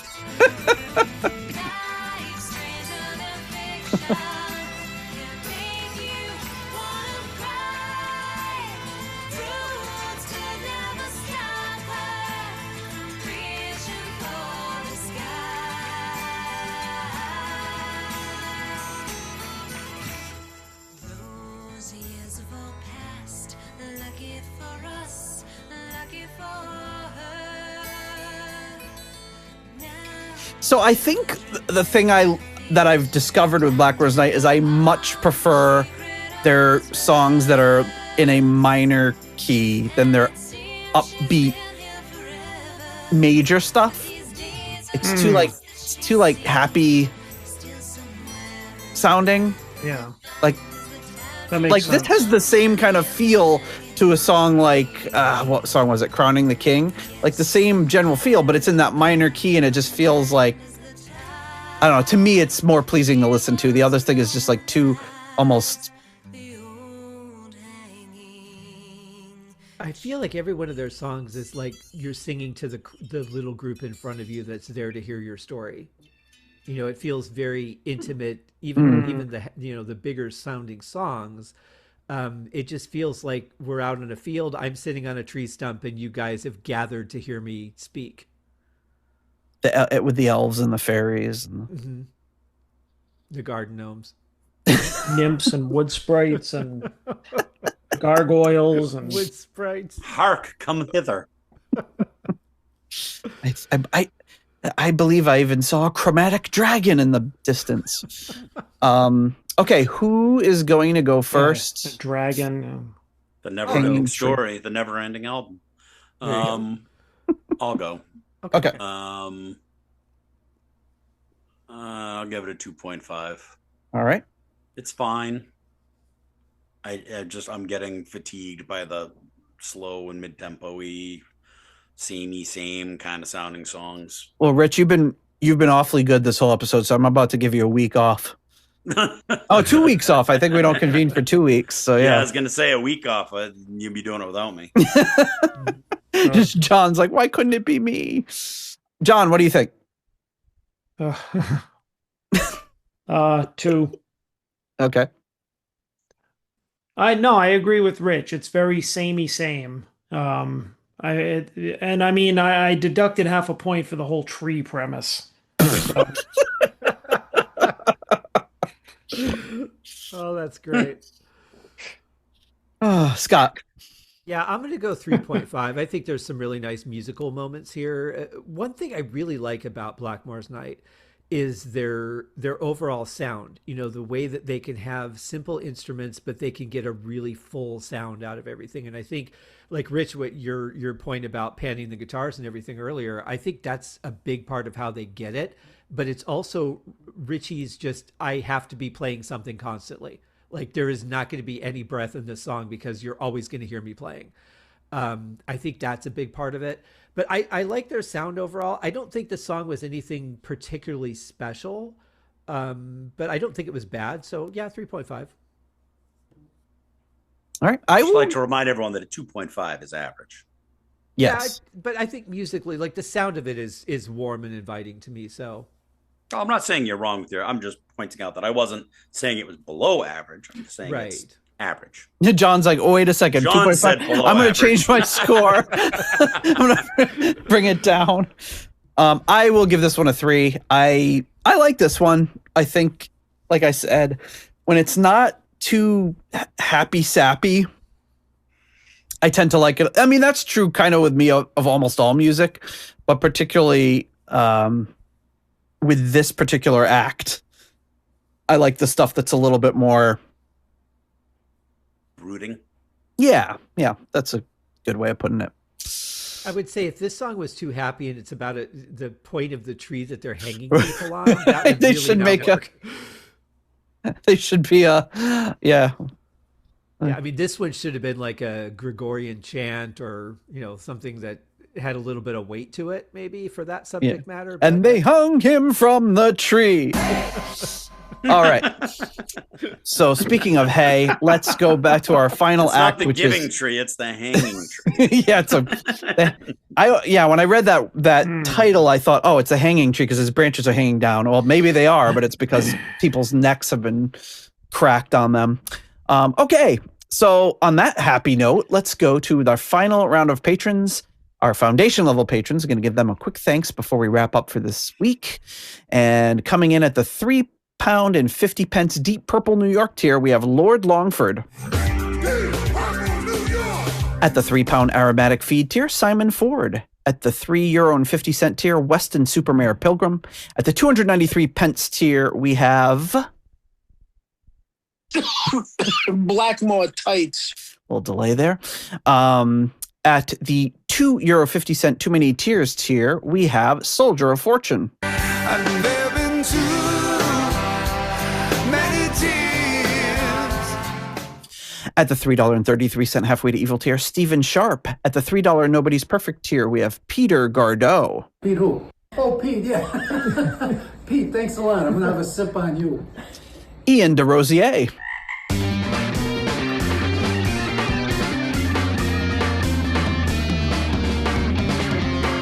Mark Roback. Stuart McCord. Ivan Fjeldbu.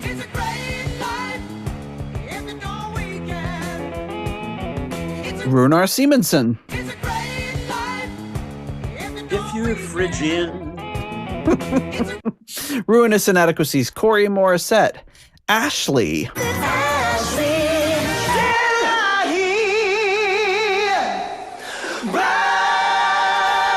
Adam Cork, Tim Wood, Steve Down to Earth Kohler. Make your love. Michael, Matt in Vegas, Jesus Christ Superstar, Eddie Lyon. Homosexual. Welcome back. Welcome back. At the 19.31 kroner cold hard Danish kroner tier, in case you haven't heard it enough this episode, we have we have Carsten Lau. Sorry. Hey, yeah, let's do it anyway. I don't know why I thought we were going to him. Carsten Lau. Cold, hard Danish kroner. And at the $1 made up name tier, we have The Hanging Grave, Leaky Mausoleum, Stephen Somerville, The Concerto 1999 Fanatic, Hank the Tank, Private Eyes, Ashen Lionel, Swapper the Electric Alchemist, Anders Engstrom, ICDC, Durple Purple, David Haddam, Graham Ponnet's Disco Pants and Haircuts. I said, Graham, our audience expects you to be a bit more dirty. Disco pants and haircuts, yeah. I'm just going to put my guitar across his head. And of course, Sick Tone. Where is she? Where is she? Just about to close up the library. Thank you so much to all of you for your generous support of the Deep Purple podcast. And man, I think Blackmore's Night album is going to have to be 3-parters going forward. There's too many damn songs. It's crazy. Well, we're at that Jesus, CD tell me era, about though, it. where like we have 85 minutes we could put music on. Let's fill it up. Yeah, exactly. We've talked about that ad nauseum, but yeah, that's a big part of it. But again, I think a producer would have said, you know what, let's put 12 songs on this album, which 12 is a lot.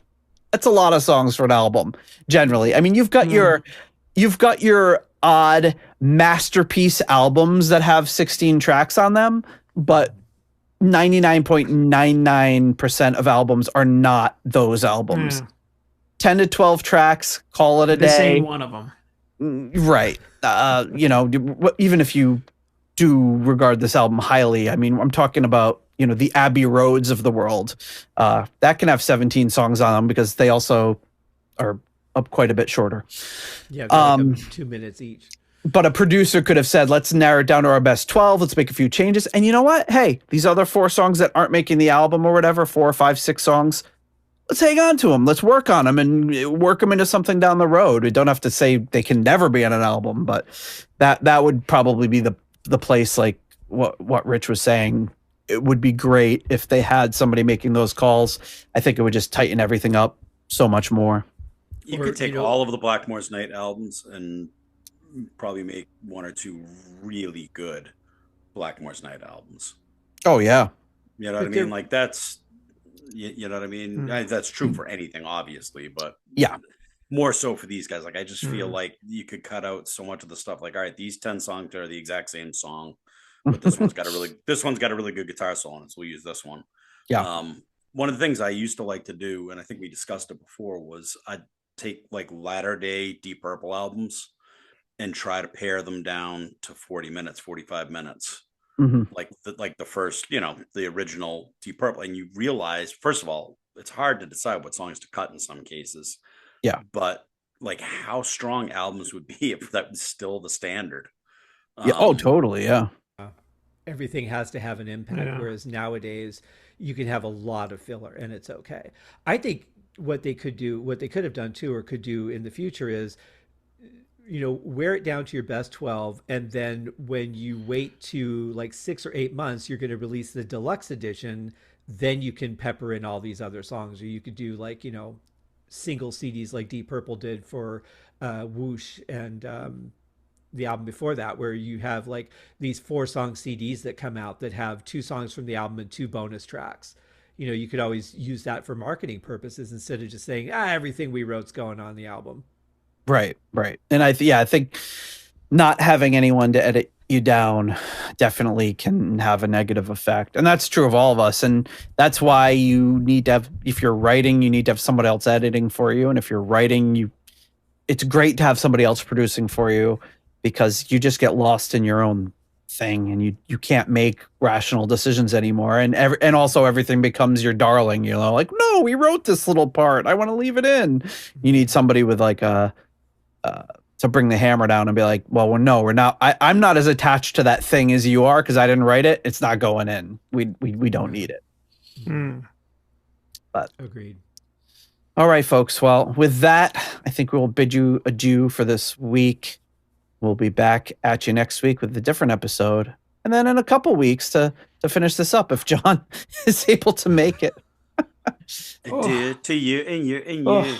And we'll get his video fixed for next time. I think I might have to fill that come taste the band glass. I think we're gonna have to fill it next time. Fill it to the top with vodka.